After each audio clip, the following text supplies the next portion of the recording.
موسیٰ علیہ السلام نے کہا آپ نے ایک بے گناہ کی جان لے لی، حالانکہ اس نے کسی کا خون نہ کیا تھا، یہ کام تو آپ نے بہت ہی برا کیا۔ اس نے کہا میں نے تم سے کہا نہ تھا کہ تم میرے ساتھ صبر نہیں کر سکتے؟ موسیٰ علیہ السلام نے کہا اس کے بعد اگر میں آپ سے کچھ پوچھوں تو آپ مجھے ساتھ نہ رکھیے، لیجئے اب تو میری طرف سے آپ کو عذر مل گیا ہے۔ عذر یہ کہ مطلب آپ کسی بھی وقت مجھے انکار کر سکتے ہیں۔ پھر وہ آگے چلے یہاں تک کہ ایک بستی میں پہنچے اور وہاں کے لوگوں سے کھانا مانگا، مگر انہوں نے ان دونوں کی ضیافت سے انکار کر دیا۔ وہاں انہوں نے ایک دیوار دیکھی جو گرا چاہتی تھی، اس شخص نے اس دیوار کو پھر قائم کر دیا۔ موسیٰ علیہ السلام نے کہا اگر آپ چاہتے تو اس کام کی اجرت لے سکتے تھے۔ اس نے کہا بس میرا تمہارا ساتھ ختم ہوا، اب میں تمہیں ان باتوں کی حقیقت بتاتا ہوں جن پر تم صبر نہ کر سکے۔ اب وہ حقیقت بتانے لگے۔ اس کشتی کا معاملہ یہ ہے کہ وہ چند غریب آدمیوں مسکینوں کی تھی جو دریا میں محنت مزدوری کرتے تھے۔ میں نے چاہا کہ اسے عیب دار کر دوں کیونکہ آگے ایک ایسے بادشاہ کا علاقہ تھا جو ہر کشتی کو زبردستی چھین لیتا تھا۔ تو اب کیا ہوا کہ وہ مسکین تھے چونکہ جن کی کشتی تھی، تو انہوں نے اس لیے سراغ کر دیا کہ جب وہ وہاں پہنچے گے جہاں انہوں نے پہنچنا تھا، وہاں پر ایک بادشاہ تھا جو کہ لوگوں کی تمام کشتیاں لے رہا تھا۔ جیسے یہاں پہ نہیں کوئی کام ہوتا تو بسیں اور ویگنیں اور اس طرح کی چیزیں چھیننے لگ جاتے ہیں، تو وہ بادشاہ بھی سب سے کشتیاں چھین رہا تھا۔ تو انہوں نے سوچا کہ بھی اگر اس میں سوراخ ہوگا تو وہ ظاہر ہے نہیں چھینیں گے۔ تو اس طرح سے اب وہ ایک کام جو لگ رہا تھا کہ یہ غلط کیا گیا ہے، حالانکہ وہ کشتی مسکینوں کی ہے تو ان کو نقصان پہنچانے کے لیے کیا گیا، لیکن اصل میں اس کا فائدہ تھا کہ وہ کوئی اس کو پکڑے گا نہیں۔ اب یہاں سے ایک یہ بھی بات ہے کہ مسکین ایسے بھی ہو سکتے ہیں کہ جن کے پاس کوئی چیز ہے، جن کے پاس کچھ نہ کچھ جائیداد، کوئی زمین، کوئی گھر چھوٹا موٹا کوئی چیز ہے، تو وہ مسکین ہے اگر تو ان کے اوپر خیرات بھی لگتی ہے، ان پر زکوٰۃ بھی لگتی ہے، وہ مسکین ہے کیونکہ وہ ڈیلی کی خرچے کے لیے ان کے پاس نہیں ہے اور کچھ نہیں ہوتا۔ تو یہ لوگ یہ جو کشتی چلا رہے تھے وہ حالانکہ کشتی کے مالک تھے لیکن ان کی گزر بسر جو ہے بہت مشکل سے ہوتی تھی۔ رہا وہ لڑکا تو اس کے والدین مومن تھے، ہمیں اندیشہ ہوا کہ یہ لڑکا اپنی سرکشی اور کفر سے ان کو تنگ کرے گا۔ تو جو اب جس بچے کو قتل کیا گیا تھا ان کے لیے کہا گیا کہ وہ بچہ جو ہے انہیں ڈر یہ لگا کہ یہ جب بڑا ہوگا تو چونکہ والدین نیک ہیں تو یہ بچہ جب بڑا ہوگا تو یہ کوئی ان کی وجہ سے جو ہے کفر کی وجہ بن جائے گا۔ تو رسول اللہ صلی اللہ علیہ وسلم نے فرمایا جس بچے کو خضر علیہ السلام نے قتل کیا تھا وہ کافر پیدا ہوا تھا، اگر وہ زندہ رہتا تو اپنے والدین کو سرکشی اور کفر پر مجبور کر دیتا تو ماں باپ کا بھی ایمان جاتا۔ اور قتادہ کہتے ہیں کہ یہ بچہ جب پیدا ہوا تھا تو اس کے والدین بہت خوش ہوئے تھے کیونکہ ان کا یہ پہلا بچہ تھا، لیکن جب وہ قتل ہوا تو وہ بہت پریشان ہوئے، بہت روئے، مگر اللہ تعالیٰ کی مشیت یہی تھی کہ ان کا ایمان نہ خراب ہوتا۔ اس لیے کہتے ہیں کہ کبھی بھی تقدیر کے فیصلوں پر اعتراض نہیں کرنا چاہیے۔ عبادہ بن صامت سے روایت ہے کہ ایک آدمی نبی صلی اللہ علیہ وسلم کے پاس آیا اور کہنے لگا اے اللہ کے نبی کون سا عمل افضل ہے؟ آپ نے فرمایا اللہ پر ایمان لانا، اس کی تسبیح کرنا، اس کے راستے میں جہاد کرنا۔ اس نے کہا میں اس سے آسان عمل چاہتا ہوں۔ آپ صلی اللہ علیہ وسلم نے فرمایا عفو درگزر کرنا اور صبر کرنا، یعنی دوسروں کو معاف کرنا اور صبر کرنا۔ اس نے پھر کہا اے اللہ کے رسول میرا ارادہ تو اس سے بھی آسان عمل کا ہے۔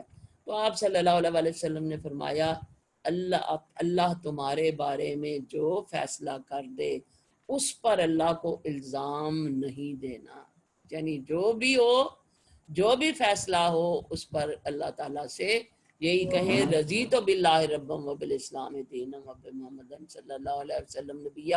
اور نبی پاک صلی اللہ علیہ وسلم بھی یہ کہتے ہیں کہ جب بھی پریشان ہوں تو اللہ کی تقدیر پر راضی ہو کر یہ پڑھیں رضیت باللہ ربن، اور اللہ اس انسان کے دل کو سکون بھی دے گا اور قیامت کے دن اللہ تعالیٰ اس سے راضی ہو جائے گا۔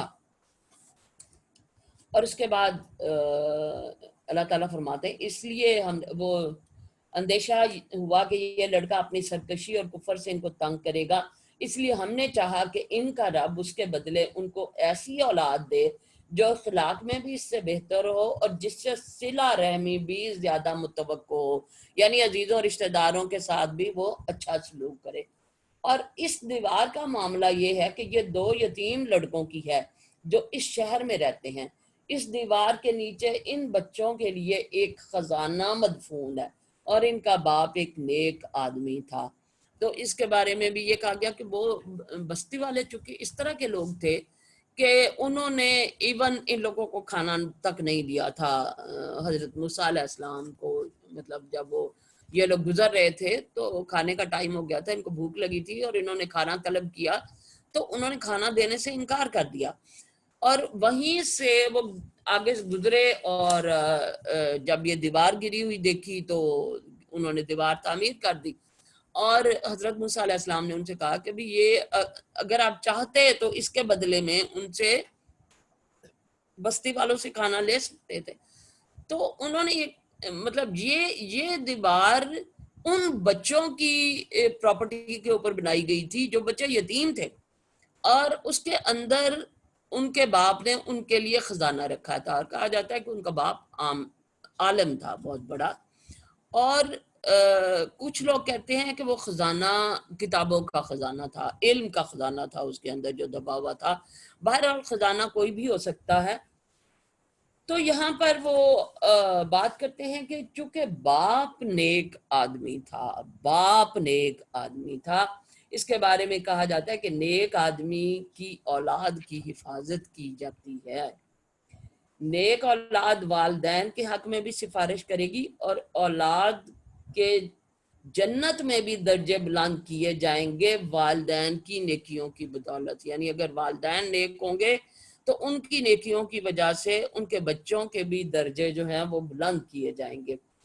والدین کی وجہ سے اولاد کی پریشانیاں بھی دور کی جاتی ہیں، والدین کی دعائیں قبول ہوتی ہیں۔ کسی کا کہنا ہے کہ جب میں کسی سلجھے ہوئے نیک نوجوان کو دیکھتا ہوں تو سوچتا ہوں کہ ضرور اس کا باپ نیک اور صالح ہوگا۔ مجھے اس آیت کی اس وقت سمجھ آتی ہے، کوئی ڈاکٹر ایوزی کہتے ہیں کہ جب نوافل کی ادائیگی میں سستی اور کاہلی ہونے لگتی ہے تو مجھے اپنے بیٹے کی دنیا کی پریشانیاں یاد آ جاتی ہیں کہ کہیں نوافل کی ادائیگی میں میری سستی میری اولاد کی پریشانیوں کی باعث نہ ہو۔ ایک اور واقعہ ہے کہ عبداللہ بن مسعود رضی اللہ عنہ جب رات میں نوافل ادا کرتے تھے تو اپنے چھوٹے بچے کو سویا ہوا دیکھ کر کہتے تھے، اے میرے بیٹے، یہ تیرے روشن مستقبل کے لیے میں نفل پڑھ رہا ہوں، اور روتے ہوئے اللہ کا یہ قول پڑھتے تھے، وَكَانَ أَبُوهُمَا صَالِحًا، کہ ان کا باپ صالح تھا۔ ابن مسید کہتے ہیں، میرے بیٹے، بے شک میں نے تیرے فائدے کی خاطر اپنی نماز کی رکعتیں یا قیام زیادہ کر دیا، اس امید پر کہ تمہارے بارے میں میری حفاظت کی جائے گی، یعنی تمہارے بارے میں میری پریشانیوں کو دور کیا جائے گا۔ اس کے بعد اس لیے تمہارے رب نے چاہا کہ یہ دونوں بچے بالغ ہوں اور اپنا خزانہ نکال لیں، یہ تمہارے رب کی رحمت کی بنا پر کیا گیا ہے، میں نے کچھ اپنے اختیار سے نہیں کر دیا، یہ ہے حقیقت ان باتوں کی جن پر تم صبر نہ کر سکے۔ تو ان سے کہا گیا کہ اصل میں یہ چیزیں تھیں اور آپ جو ہیں وہ صبر نہیں کر سکے۔ اور اے محمد صلی اللہ علیہ وسلم، یہ لوگ تم سے ذوالقرنین کے بارے میں پوچھتے ہیں، ان سے کہو میں اس کا کچھ حال تم کو سناتا ہوں۔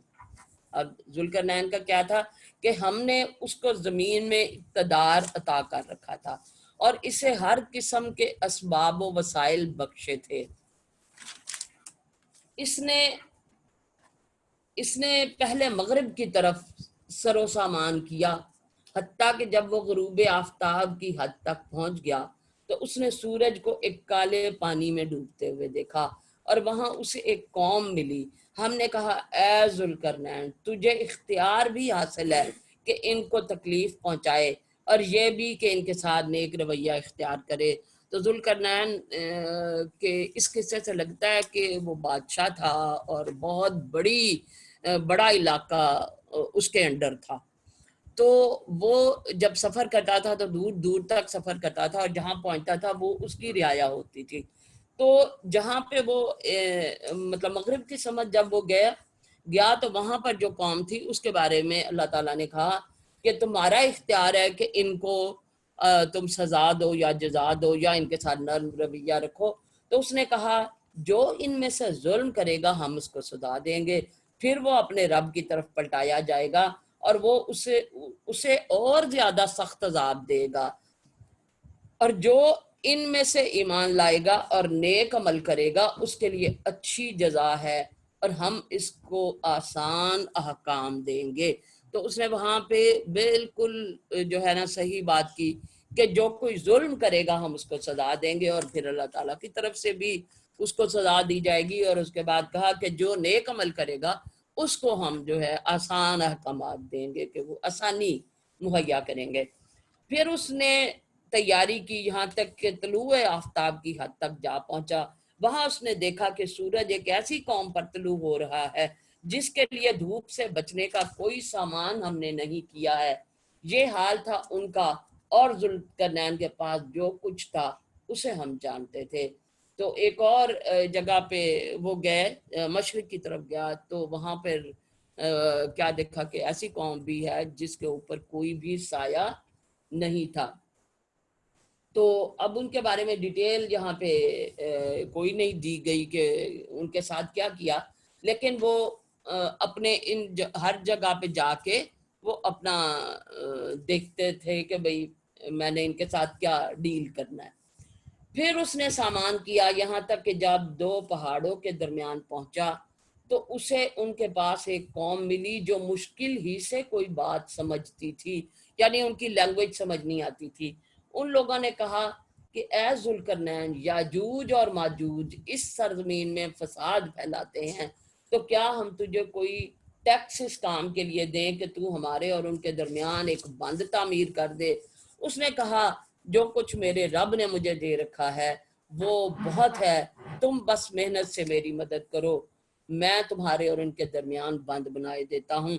تو یہ اس قوم کے پاس گئے جو دو پہاڑوں کے درمیان تھی، اور وہ بڑے تنگ تھے کہ وہاں ان کے قریب ہی کوئی ایسی قوم آباد تھی جسے یاجوج ماجوج کہتے ہیں، اور یاجوج ماجوج کہتے ہیں کہ لمبے تڑنگے اور وہ ہر چیز کھا جاتے تھے، اور جب یہ دوبارہ قیامت کے نزدیک نکلیں گے تو پھر بھی یہ سب کچھ کھا جائیں گے اور پانی جتنا بھی پانی ہوگا وہ پی جائیں گے۔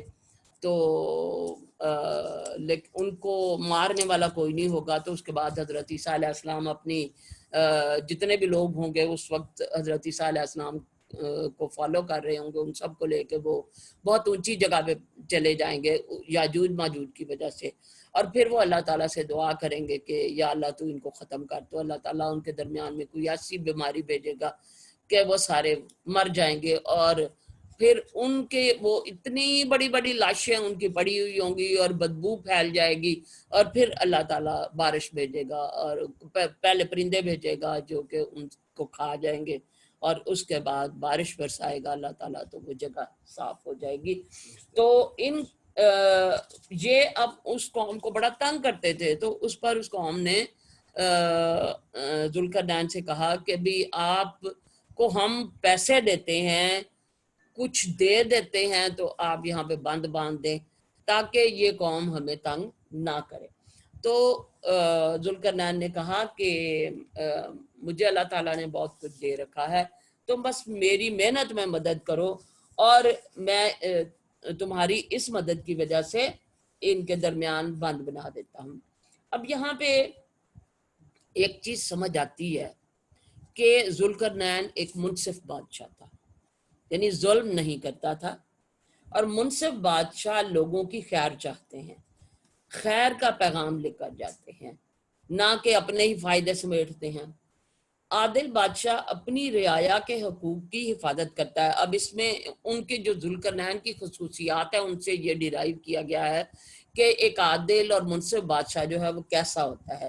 عادل بادشاہ اپنی رعایا کے حقوق کی حفاظت کرتا ہے، ان کی ضروریات کو پورا کرتا ہے، ان کی سرحدوں کی اصلاح کرتا ہے، اور جس مال کو وہ بیت المال میں جمع کرتا ہے ان کو وہ اچھے کاموں میں استعمال کرتا ہے۔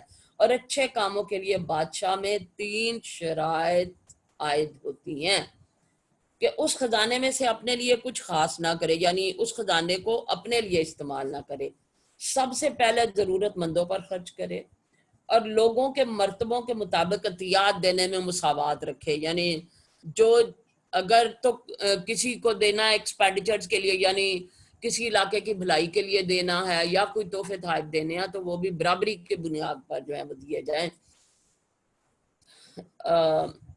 لیکن جو رعایا کی ضرورت پوری نہ کرے، یعنی ایک ایسا بادشاہ بھی ہے جو رعایا کی ضرورت پوری نہ کرے تو اس کے لیے وعید ہے۔ رسول اللہ صلی اللہ علیہ وسلم نے فرمایا، اللہ جس شخص کے مسلمانوں کے امور کا والی اور ذمہ دار بنائے اور پھر وہ ان کی ضروریات، حاجت مندی اور فقیری میں ان سے ملنے سے گریز کرے تو اللہ بھی اس سے حجاب فرمائے گا، جبکہ وہ ضرورت مند ہوگا، محتاج ہوگا، فقیر ہوگا۔ تو سمجھ آئیے بات کہ جو بھی سربراہ ہیں انہیں کیسا ہونا چاہیے۔ اور اس کے بعد کیا ہوا کہ انہوں نے کہا مجھے لوہے کی چادریں لا کر دو۔ آخر جب دونوں پہاڑوں کے درمیانی خلا کو اس نے پاٹ دیا تو لوگوں سے کہا اب آگ دہکاؤ، حتیٰ کہ جب بالکل آگ کی طرح سرخ ہو گئی، جب یہ مطلب لوہا جو تھا، اس نے کہا لاؤ اب اس پر پگھلا ہوا تانبا انڈیلوں گا۔ یاجوج اور ماجوج اس پر چڑھ کر بھی نہ آ سکتے تھے، اور اس میں نقب لگانا ان کے لیے اور بھی مشکل تھا، یعنی اس میں سوراخ کرنا مشکل تھا۔ ذوالقرنین نے کہا یہ میرے رب کی رحمت ہے، مگر جب میرے رب کے وعدے کا وقت آئے گا تو وہ اس کو پیوند خاک کر دے گا، اور میرے رب کا وعدہ برحق ہے۔ تو اسی لیے کہتے ہیں کون سی آیت پہ ہیں؟ یہ آیت ہے 98 اس وقت، سورت کاف کی 98۔ اوکے تھینک یو، تو ڈسلوکیٹ ہو گئے، چلیے۔ اچھا اس کے بعد اللہ تعالیٰ فرماتا ہے کہ اچھا یہ کہ یاجوج ماجوج کے لیے اس دیوار کو کراس کرنا یا اس کے اندر سوراخ کرنا ناممکن ہے، لیکن ذوالقرنین نے یہ کہا کہ جب اللہ کا وعدہ آ جائے گا، جب اللہ تعالیٰ ان کو نکالنا چاہے گا، اور جیسے میں نے پہلے بھی کہا کہ قیامت کے نزدیک وہ نکل آئیں گے، تو جب اللہ کا وعدہ آ جائے گا تو پھر یہ دیوار جو ہے وہ کچھ بھی ثابت نہیں ہوگی، اور اس روز ہم لوگوں کو چھوڑ دیں گے ایک دوسرے سے گتھم گتھا ہوں، اور سور پھونکا جائے گا، اور ہم سب انسانوں کو ایک ساتھ جمع کریں گے، اور وہ دن ہوگا جب ہم جہنم کو کافروں کے سامنے لائیں گے، ان کافروں کے سامنے جو میری نصیحت کی طرف سے اندھے بنے ہوئے تھے اور کچھ سننے کے لیے تیار ہی نہیں تھے۔ تو قیامت کا دن ہوگا کہ جب لوگ جو ہیں سور پھونکا جائے گا، لوگ اٹھیں گے اور ایک ساتھ جمع ہوں گے، اور ایک یہ بھی کہا گیا کہ ایک دوسرے کے ساتھ گتھم گتھا ہوں گے، یعنی اتنے کلوز ہوں گے کہ ایسے لگے گا وہ گتھم گتھا ہے۔ تو ان لوگوں کو بار بار یہ بات یہاں قرآن پاک کے اندر آ رہی ہے کہ جو دنیا میں اللہ تعالیٰ کے کلام سے، اللہ تعالیٰ کے احکامات سے اندھے بنے رہے، وہاں پر بھی ان کو اندھا اٹھایا جائے گا۔ تو کیا یہ لوگ جنہوں نے کفر اختیار کیا ہے یہ خیال رکھتے ہیں کہ مجھے چھوڑ کر میرے بندوں کو اپنا کارساز بنا لیں گے؟ ہم نے ایسے کافروں کی ضیافت کے لیے جہنم تیار کر رکھی ہے۔ اے محمد صلی اللہ علیہ وسلم سے کہو کیا ہم تمہیں بتائیں کہ اپنے اعمال میں سب سے زیادہ ناکام اور نامراد لوگ کون ہیں؟ وہ یہ کہ دنیا کی زندگی میں جن کی ساری کوششیں جو ہیں وہ راہ راست سے بھٹکی رہیں، سیدھے راستے کی کوئی کوشش انہوں نے نہیں کی، اور وہ سمجھتے رہے کہ وہ سب کچھ ٹھیک کر رہے ہیں، غلط کر کے بھی سوچتے رہے کہ ہم نے ٹھیک کیا ہے۔ یہ وہ لوگ ہیں جنہوں نے اپنے رب کی آیات کو ماننے سے انکار کیا اور اس کے حضور پیشی کا یقین نہ کیا، اس لیے ان کے سارے اعمال ضائع ہو گئے۔ قیامت کے روز ہم انہیں کوئی وزن نہ دیں گے. ان کی جزا جہنم ہے اس کفر کے بدلے جو انہوں نے کیا اور اس مذاق کی پاداش میں جو وہ میری آیات اور میرے رسولوں کے ساتھ کرتے رہے.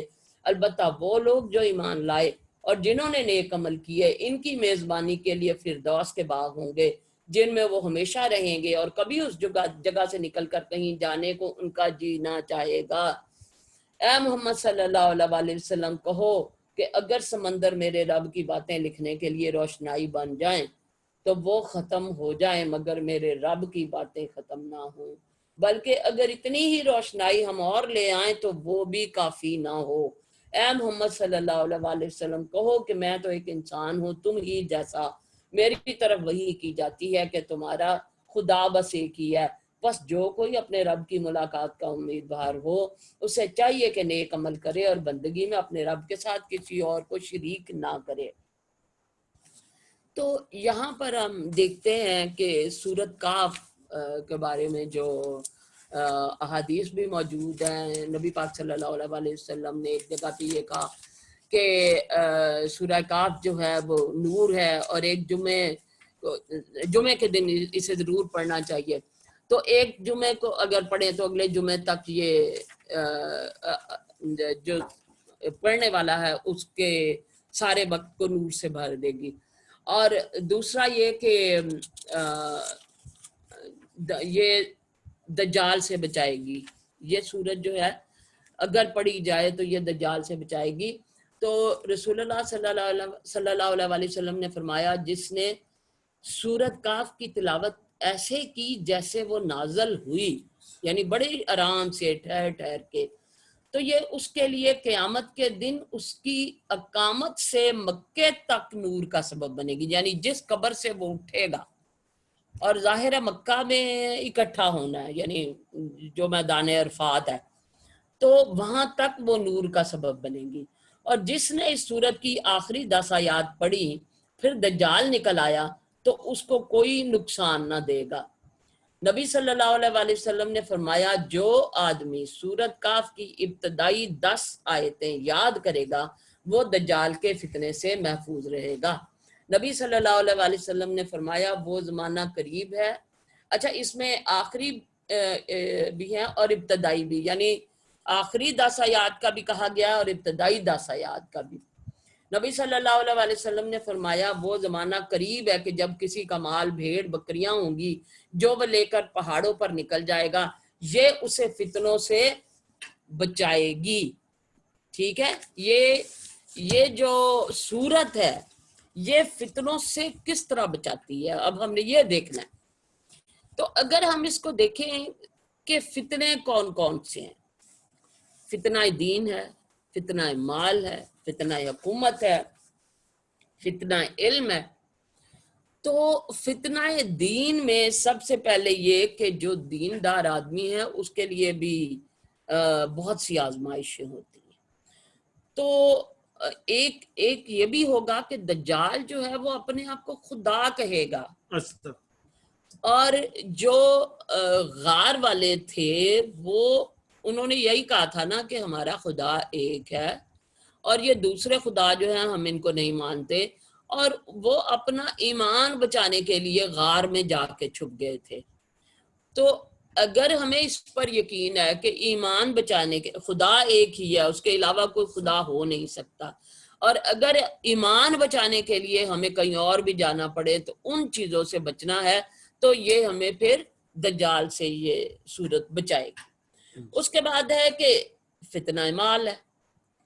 تو اب دجال جو ہے اس کے پاس بھی بہت زیادہ مال ہوگا اور وہ مال کی طرف ہی کھینچے گا، اور مال جو ہے وہ اللہ کی یاد سے غافل کرتا ہے انسان کو. اس کے اندر تکبر آ جاتا ہے اور وہ آخرت کا انکار کر بیٹھتا ہے.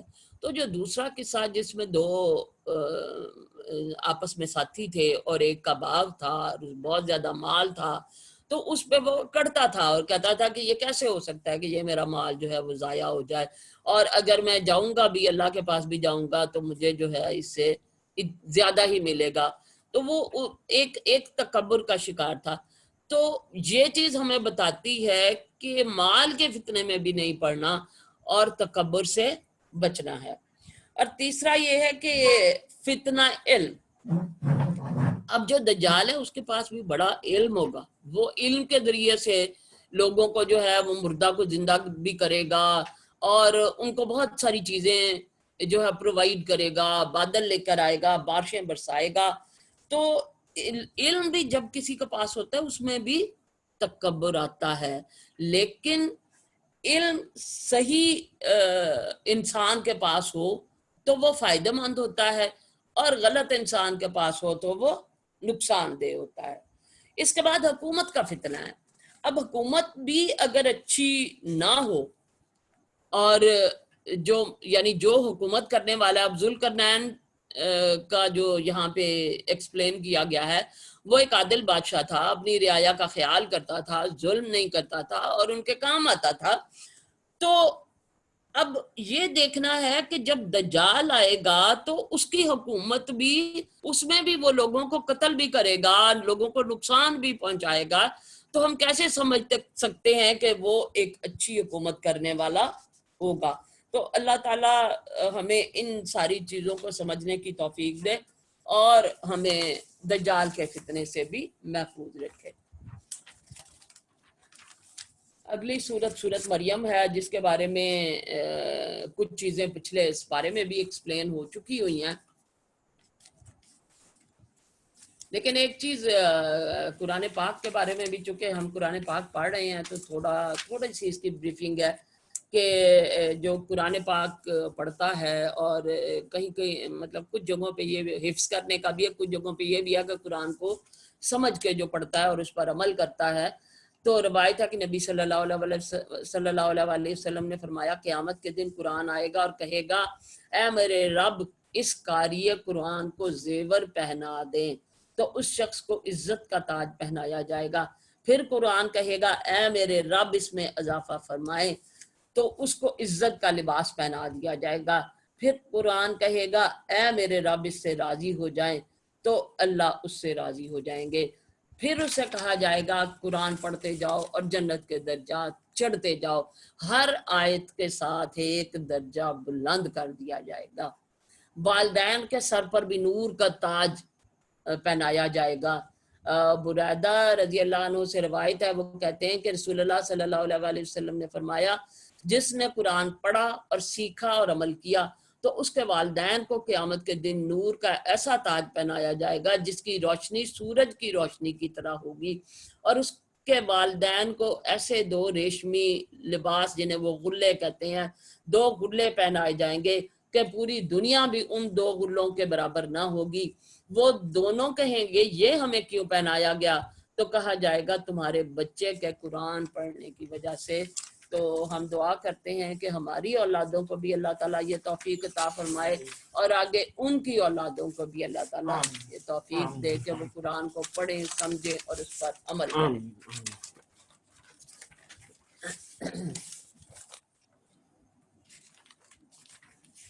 اچھا جی، سورہ مریم۔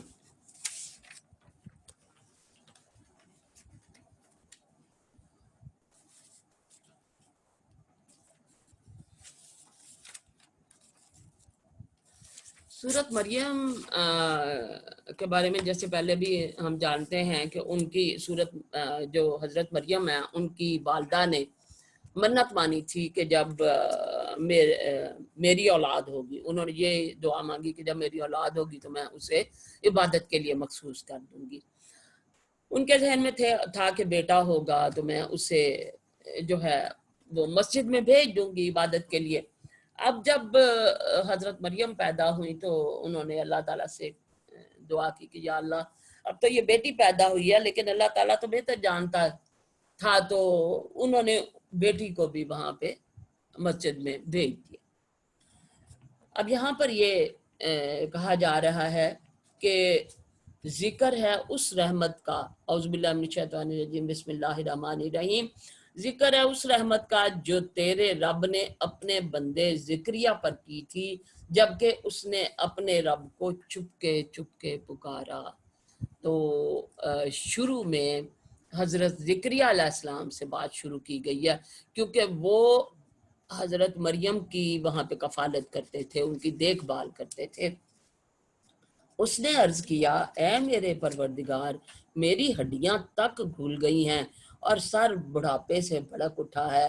اے پروردگار، میں کبھی تجھ سے دعا مانگ کر نامراد نہیں رہا، مجھے اپنے پیچھے اپنے بھائی بندوں کی برائیوں کا خوف ہے اور میری بیوی بانجھ ہے۔ تو مجھے اپنے فضل خاص سے ایک وارث عطا کر دے جو میرا وارث بھی ہو اور آل یعقوب کی میراث بھی پائے، اور اے پروردگار اس کو ایک پسندیدہ انسان بنا۔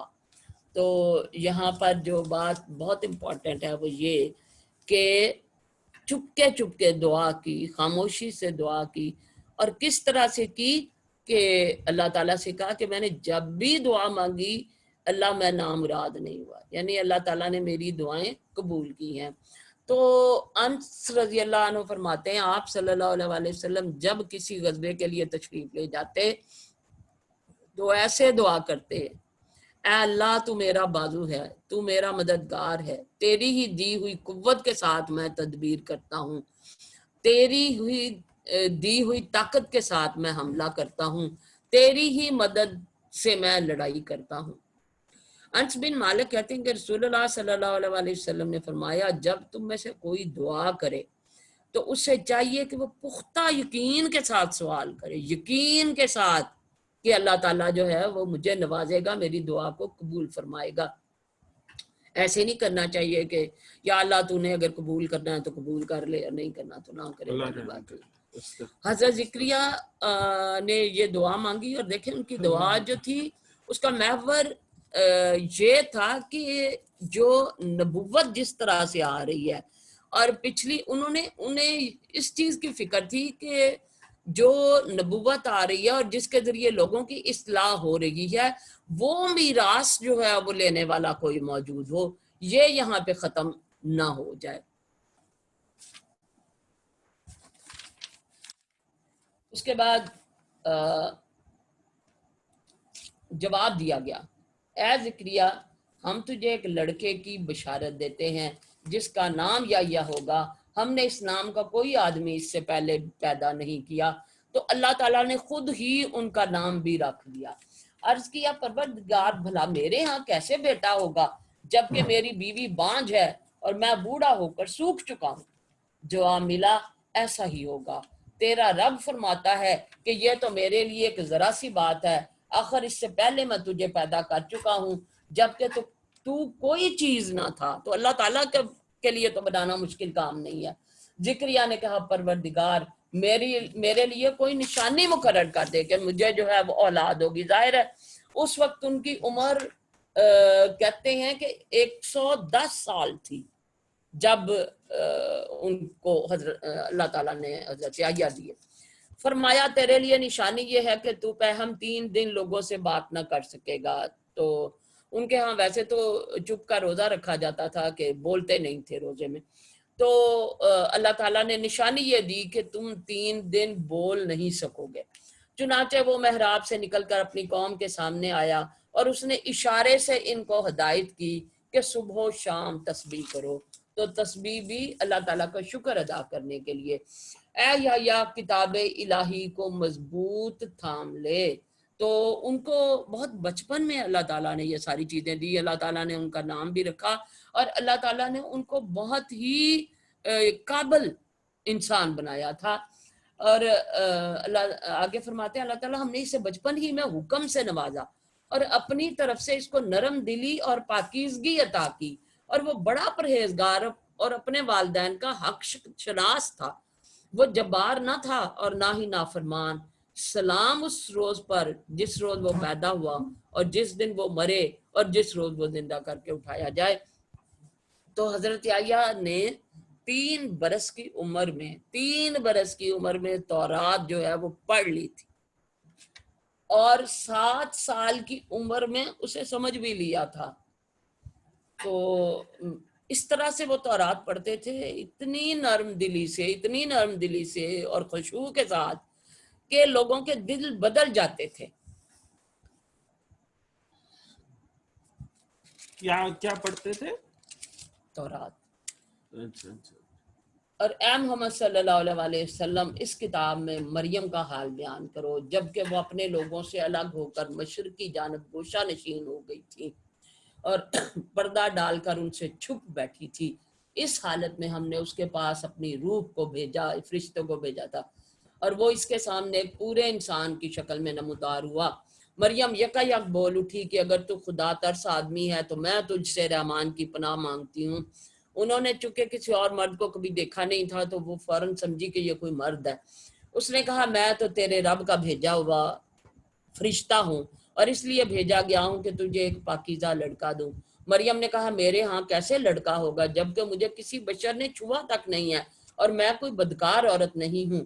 فرشتے نے کہا ایسا ہی ہوگا، تیرا رب فرماتا ہے کہ ایسا کرنا میرے لیے بہت آسان ہے اور ہم یہ اس لیے کریں گے کہ اس لڑکے کو لوگوں کے لیے ایک نشانی بنائیں اور اپنی طرف سے ایک رحمت، اور یہ کام ہو کر رہنا ہے. مریم کو اس بچے کا حمل رہ گیا اور اس کو لیے ہوئے ایک دور کے مقام پر چلی گئی. پھر زچگی کی تکلیف نے اسے ایک کھجور کے درخت کے نیچے پہنچا دیا. وہ کہنے لگی کاش میں اس سے پہلے ہی مر جاتی اور میرا نام و نشان نہ رہتا. تو بڑی تکلیف، ایک جو ہے ذہنی تکلیف کہ لوگ کیا کہیں گے، اور اس کی وجہ سے وہ کہنے لگی کہ کاش میں مر جاتی. فرشتے نے پائنتی کی طرف سے پکار کر کہا غم نہ کر، تیرے رب نے تیرے نیچے ایک چشمہ رواں کر دیا ہے، ذرا اس درخت کے تنے کو ہلا، تیرے اوپر تر و تازہ کھجوریں ٹپکیں گی، بس تو کھا اور پی اور اپنی آنکھیں ٹھنڈی کر.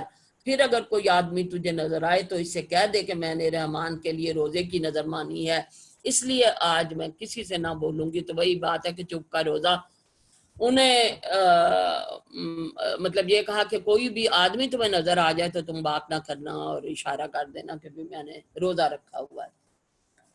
تو پھر وہ اس بچے کو لیے وہ اپنی قوم میں آئی، کہنے لگے اے مریم یہ تو نے بڑا پاپ کر ڈالا. اے ہارون کی بہن، نہ تیرا باپ کوئی برا آدمی تھا اور نہ تیری ماں ہی کوئی بدکار عورت تھی. مریم نے بچے کی طرف اشارہ کر دیا. لوگوں نے کہا ہم اس سے کیا بات کریں جو گود کا بچہ ہے. بچہ بول اٹھا میں اللہ کا بندہ ہوں، اس نے مجھے کتاب دی اور نبی بنایا اور باپ برکت کیا. جہاں بھی میں رہوں اور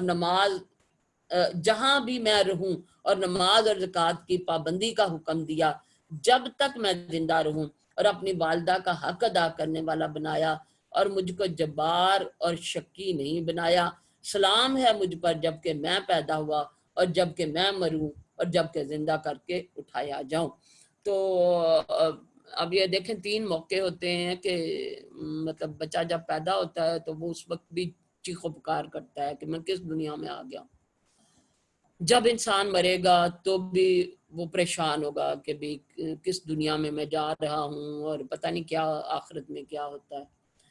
اور جب دوبارہ اس کو زندہ کیا جائے گا تو اللہ تعالیٰ نے حضرت یحییٰ اور حضرت عیسیٰ دونوں کے لیے یہ تینوں موقع جو ہیں ان پر سلامتی کی بات کی ہے. یہ ہے عیسیٰ ابن مریم اور یہ ہے اس کے بارے میں وہ سچی بات. وہ جب کسی بات کا فیصلہ کرتا ہے تو کہتا ہے کہ ہو جا اور بس وہ ہو جاتی ہے. تو سچی بات یہی ہے جو عیسائی تھے وہ جو مطلب ہیں وہ ابھی بھی یہ کہتے ہیں کہ جو ہے حضرت عیسیٰ وہ توبہ نعوذ باللہ اللہ کے بیٹے ہیں. تو اس کے بارے میں صحیح قصہ اللہ تعالیٰ نے یہاں پہ بیان کر دیا.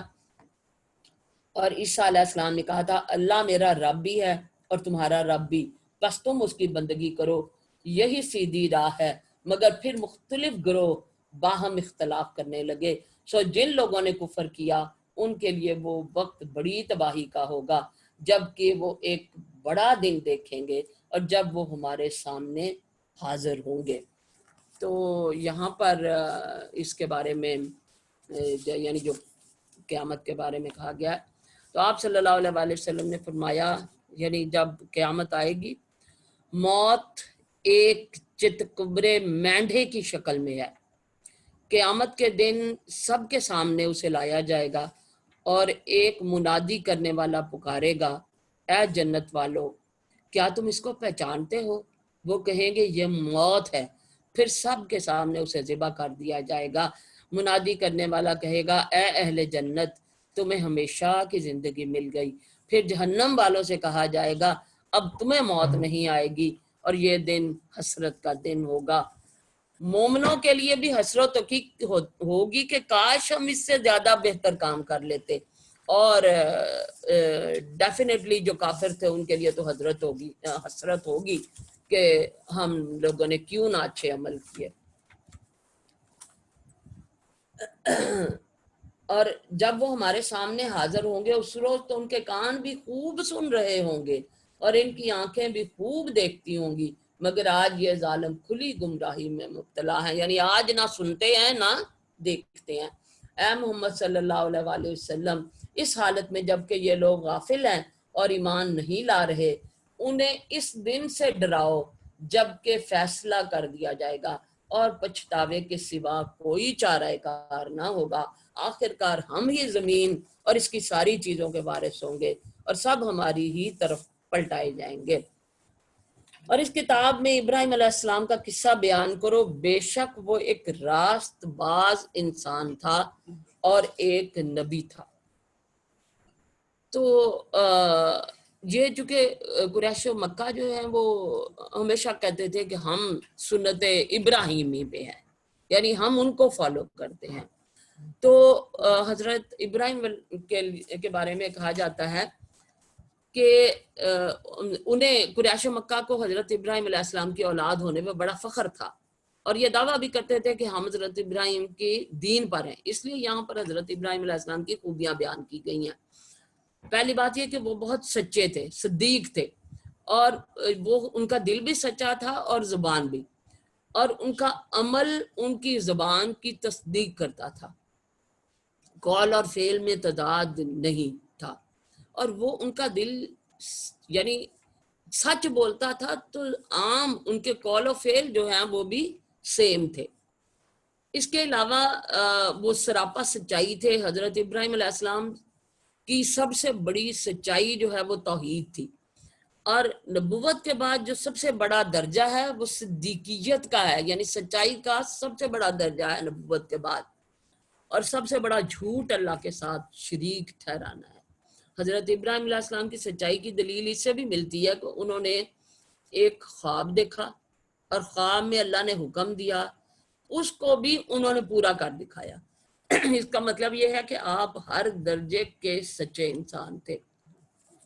تو جس کے اندر ایمان ہوتا ہے تو ایمان کی قوت اس انسان کو ہمیشہ سچا بناتی ہے. اور اس کے بعد جب کہ اس نے اپنے باپ سے کہا ابا جان آپ کیوں, یہ حضرت ابراہیم کا قصہ چل رہا ہے, اس نے اپنے باپ سے کہا ابا جان آپ کیوں ان چیزوں کی عبادت کرتے ہیں جو نہ سنتی ہیں نہ دیکھتی ہیں اور نہ آپ کا کوئی کام بنا سکتی ہیں. ابا جان میرے پاس ایک ایسا علم آیا ہے جو آپ کے پاس نہیں آیا, آپ میرے پیچھے چلے میں آپ کو سیدھا راستہ بتاؤں گا. ابا جان آپ شیطان کی بندگی نہ کریں, شیطان تو رحمان کا نافرمان ہے. ابا جان مجھے ڈر ہے کہ کہیں آپ رحمان کی عذاب میں مبتلا نہ ہو جائیں اور شیطان کے ساتھی بن کر نہ رہیں. باپ نے کہا ابراہیم کیا تم میرے معبودوں سے پھر گیا ہے؟ اگر تو باز نہ آیا تو میں تجھے سنگسار کر دوں گا, یعنی پتھر ماروں گا, بس تو ہمیشہ کے لیے مجھ سے الگ ہو جا. تو انہوں نے جب ان کو وحدانیت کی تعلیم دی اور کہا کہ آپ ایک اللہ کی طرف آئیں تو انہوں نے آگے سے ڈانٹا ڈپٹا اور کہا تو نکل جا میرے پاس سے. بس ابراہیم علیہ السلام نے کہا سلام ہے آپ کو, میں اپنے رب سے دعا کروں گا کہ آپ کو معاف کر دے. یہ وہ دعا ہے جس کی وجہ سے کہتے ہیں کہ قیامت کے دن جب حضرت ابراہیم علیہ السلام اپنے باپ کو برے حال میں دیکھیں گے تو وہ کہیں گے, ہیلو آواز بند ہو گئی,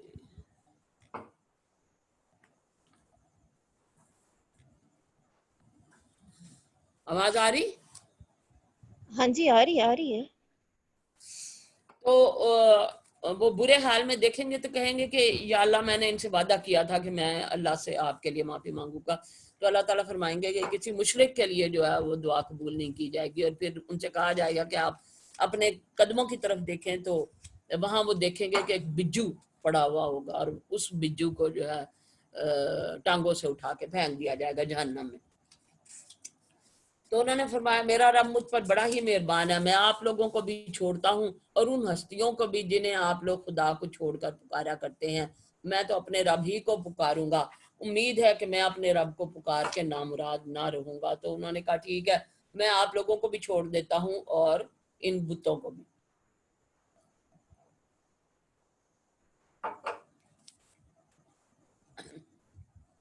بس جب وہ ان لوگوں سے اور ان کے معبودان غیر اللہ سے جدا ہو گیا تو ہم نے اس کو اسحاق اور یعقوب جیسی اولاد دی، اور ہر ایک کو نبی بنایا اور ان کو اپنی رحمت سے نوازا اور ان کو سچی ناموری عطا کی۔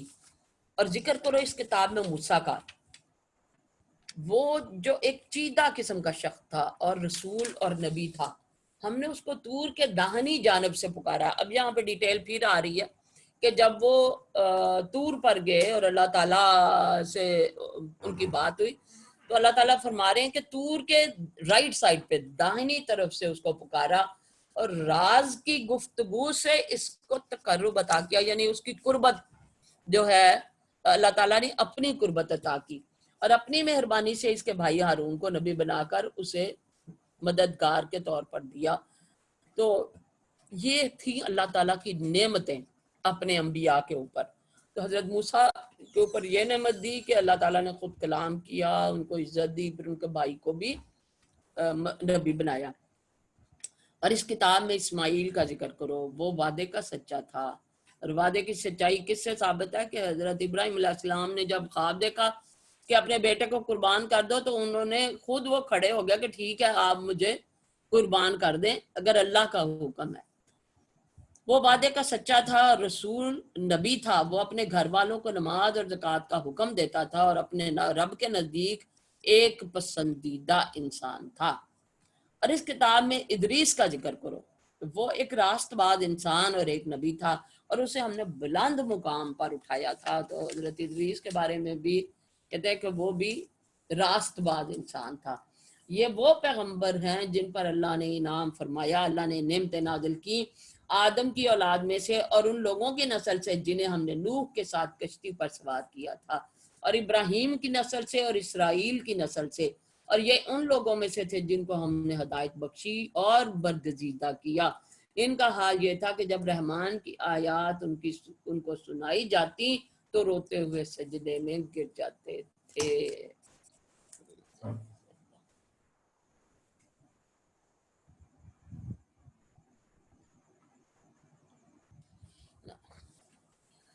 پھر ان کے بعد وہ ناخلف لوگ ان کے جانشین ہوئے جنہوں نے نماز کو ضائع کیا۔ اب جو برے لوگ تھے وہ ان کے بعد آئے اور انہوں نے نماز کو ضائع کرنا شروع کر دیا، نمازیں چھوڑنا شروع کر دیں اور خواہشات نفس کی پیروی کی، یعنی جو دل چاہا وہ کیا۔ بس قریب ہے کہ وہ گمراہی کے انجام سے دوچار ہوں، البتہ جو توبہ کر لیں اور ایمان لے آئیں اور نیک عمل اختیار کریں وہ جنت میں داخل ہوں گے اور ان کی ذرہ برابر حق تلفی نہ ہوگی۔ ان کے لیے ہمیشہ رہنے والی جنتیں ہیں جن کا رحمان نے اپنے بندوں سے در پردہ وعدہ کر رکھا ہے، اور یقیناً یہ وعدہ پورا ہو کر رہنا ہے۔ وہاں وہ کوئی بےہودہ بات نہ سنیں گے، جو کچھ بھی سنیں گے ٹھیک ہی سنیں گے، اور ان کا رزق انہیں پہم صبح و شام ملتا رہے گا۔ یہ ہے وہ جنت جس کے وارث ہم اپنے بندوں میں سے اس کو بنائیں گے جو پرہیزگار رہا۔ تو یہ جنت جو ہے وہ پرہیزگاروں کے لیے ہے۔ اے محمد صلی اللہ علیہ وسلم، ہم تمہارے رب کے حکم کے بغیر نہیں اترا کرتے، جو کچھ ہمارے آگے ہے اور جو کچھ پیچھے ہے اور جو کچھ اس کے درمیان ہے، ہر چیز کا مالک وہی ہے اور تمہارا رب بھولنے والا نہیں ہے۔ وہ رب ہے آسمانوں کا اور زمین کا اور ان ساری چیزوں کا جو آسمان اور زمین کے درمیان ہیں، بس تم اس کی بندگی کرو اور اسی کی بندگی پر ثابت قدم رہو۔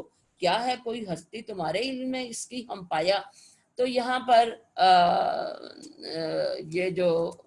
یہ ہے کہ اللہ تعالیٰ کے حکم کے بغیر نہیں اترا کرتے۔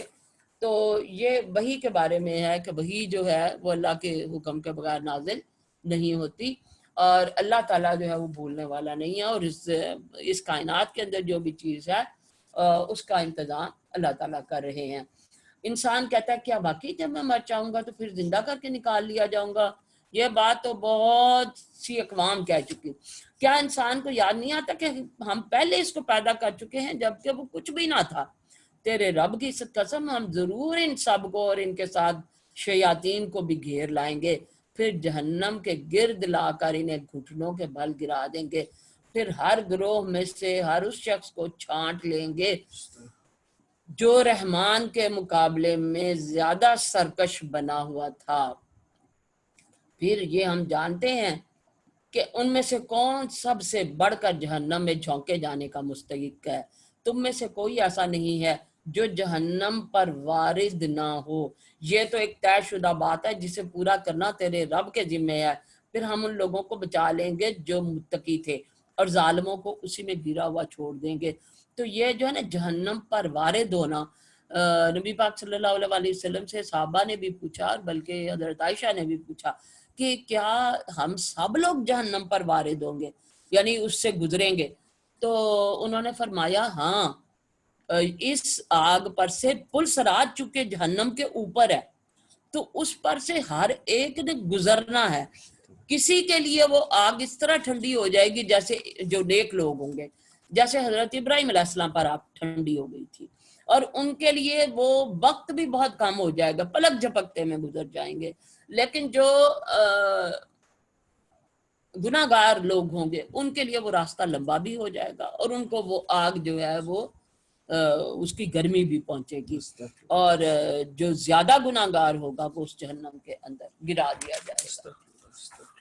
ان لوگوں کو جب ہماری کھلی کھلی آیات سنائی جاتی ہیں تو انکار کرنے والے ایمان لانے والوں سے کہتے ہیں بتاؤ ہم دونوں گروہوں میں سے کون بہتر حالت میں ہے اور کس کی مجلسیں زیادہ شاندار ہیں، حالانکہ ان سے پہلے ہم کتنی ہی ایسی قوموں کو ہلاک کر چکے ہیں جو ان سے زیادہ سر و سامان رکھتی تھی اور ظاہری شان و شوکت میں ان سے بڑی ہوئی تھی. ان سے کہو جو شخص گمراہی میں مبتلا ہوتا ہے اسے رحمان ڈھیل دیا کرتا ہے، یہاں تک کہ جب ایسے لوگ وہ چیز دیکھ لیتے ہیں جس کا ان سے وعدہ کیا گیا ہے، خواہ وہ عذاب الہی ہو یا قیامت کی گھڑی، تب انہیں معلوم ہو جاتا ہے کہ کس کا حال خراب ہے اور کس کا جتھا کمزور. اس کے برعکس جو لوگ راہ راست اختیار کرتے ہیں اللہ ان کو راست روی میں ترقی عطا فرماتا ہے، اور باقی رہ جانے والی نیکیاں ہی تیرے رب کے نزدیک جزا اور انجام کے اعتبار سے بہتر ہیں. تو یہاں پر وہ لوگ جو گمراہ ہیں اور جو اللہ کو نہیں مانتے وہ دوسرے لوگوں کو جو اسلام لائے ہیں ان کو کہہ رہے ہیں کہ دیکھو ہمارے پاس تو بہت کچھ ہے. تو وہ کس لیے کہ یہ جو اسلام نہیں لائے تھے وہ غریب تھے، زیادہ تر غریب تھے زیادہ تر، اور جو کافر تھے ان کے پاس بہت مال و متاع تھا. تو وہ اس لیے ان کو کہتے تھے جو مسلمانوں کو کہ کون اچھا ہے اس دنیا کے اندر، دیکھو تو صحیح ہمارے پاس سب کچھ ہے، ہمارے پاس مال زیادہ ہے تم سے. تو اللہ تعالی مال تو دے دیتے ہیں اس زندگی کے اندر، لیکن اصل کامیابی کیا ہے؟ آخرت کی کامیابی.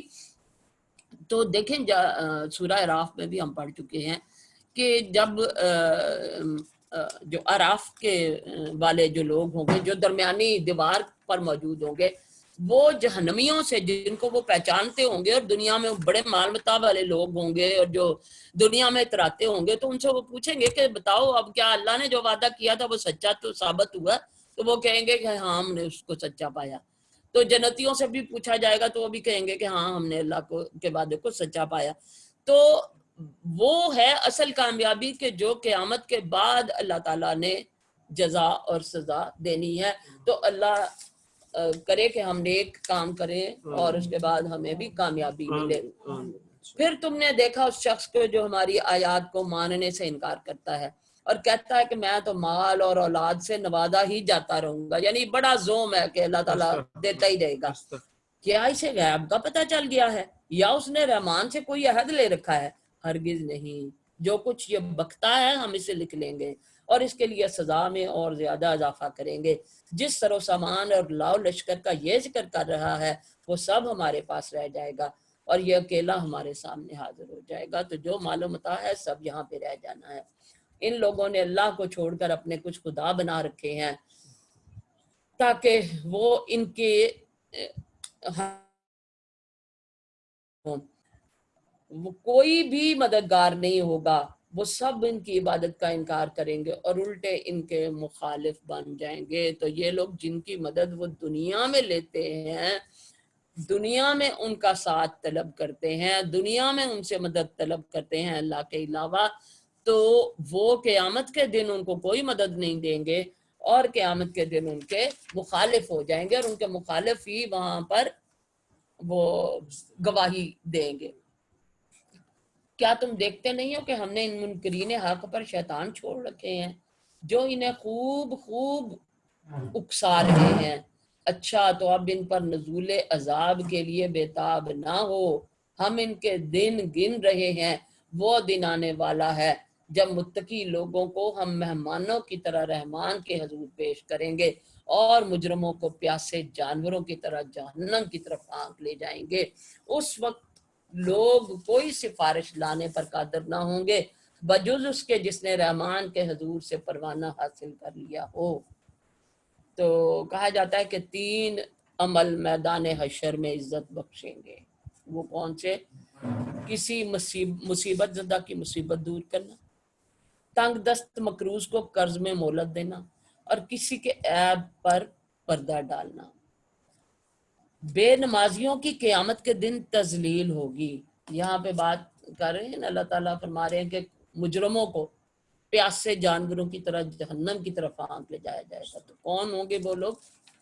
یہاں کہا گیا ہے کہ بے نمازیوں کی، جو بے نمازی ہیں، نماز نہیں پڑھتے، اس وقت ان کی تذلیل ہوگی۔ جو دکھاوے کے لیے سجدہ کرتا تھا اس کی پیٹھ کو اللہ تختہ بنا دے گا، جھک نہیں سکے گی، وہ جھک نہیں سکے گا۔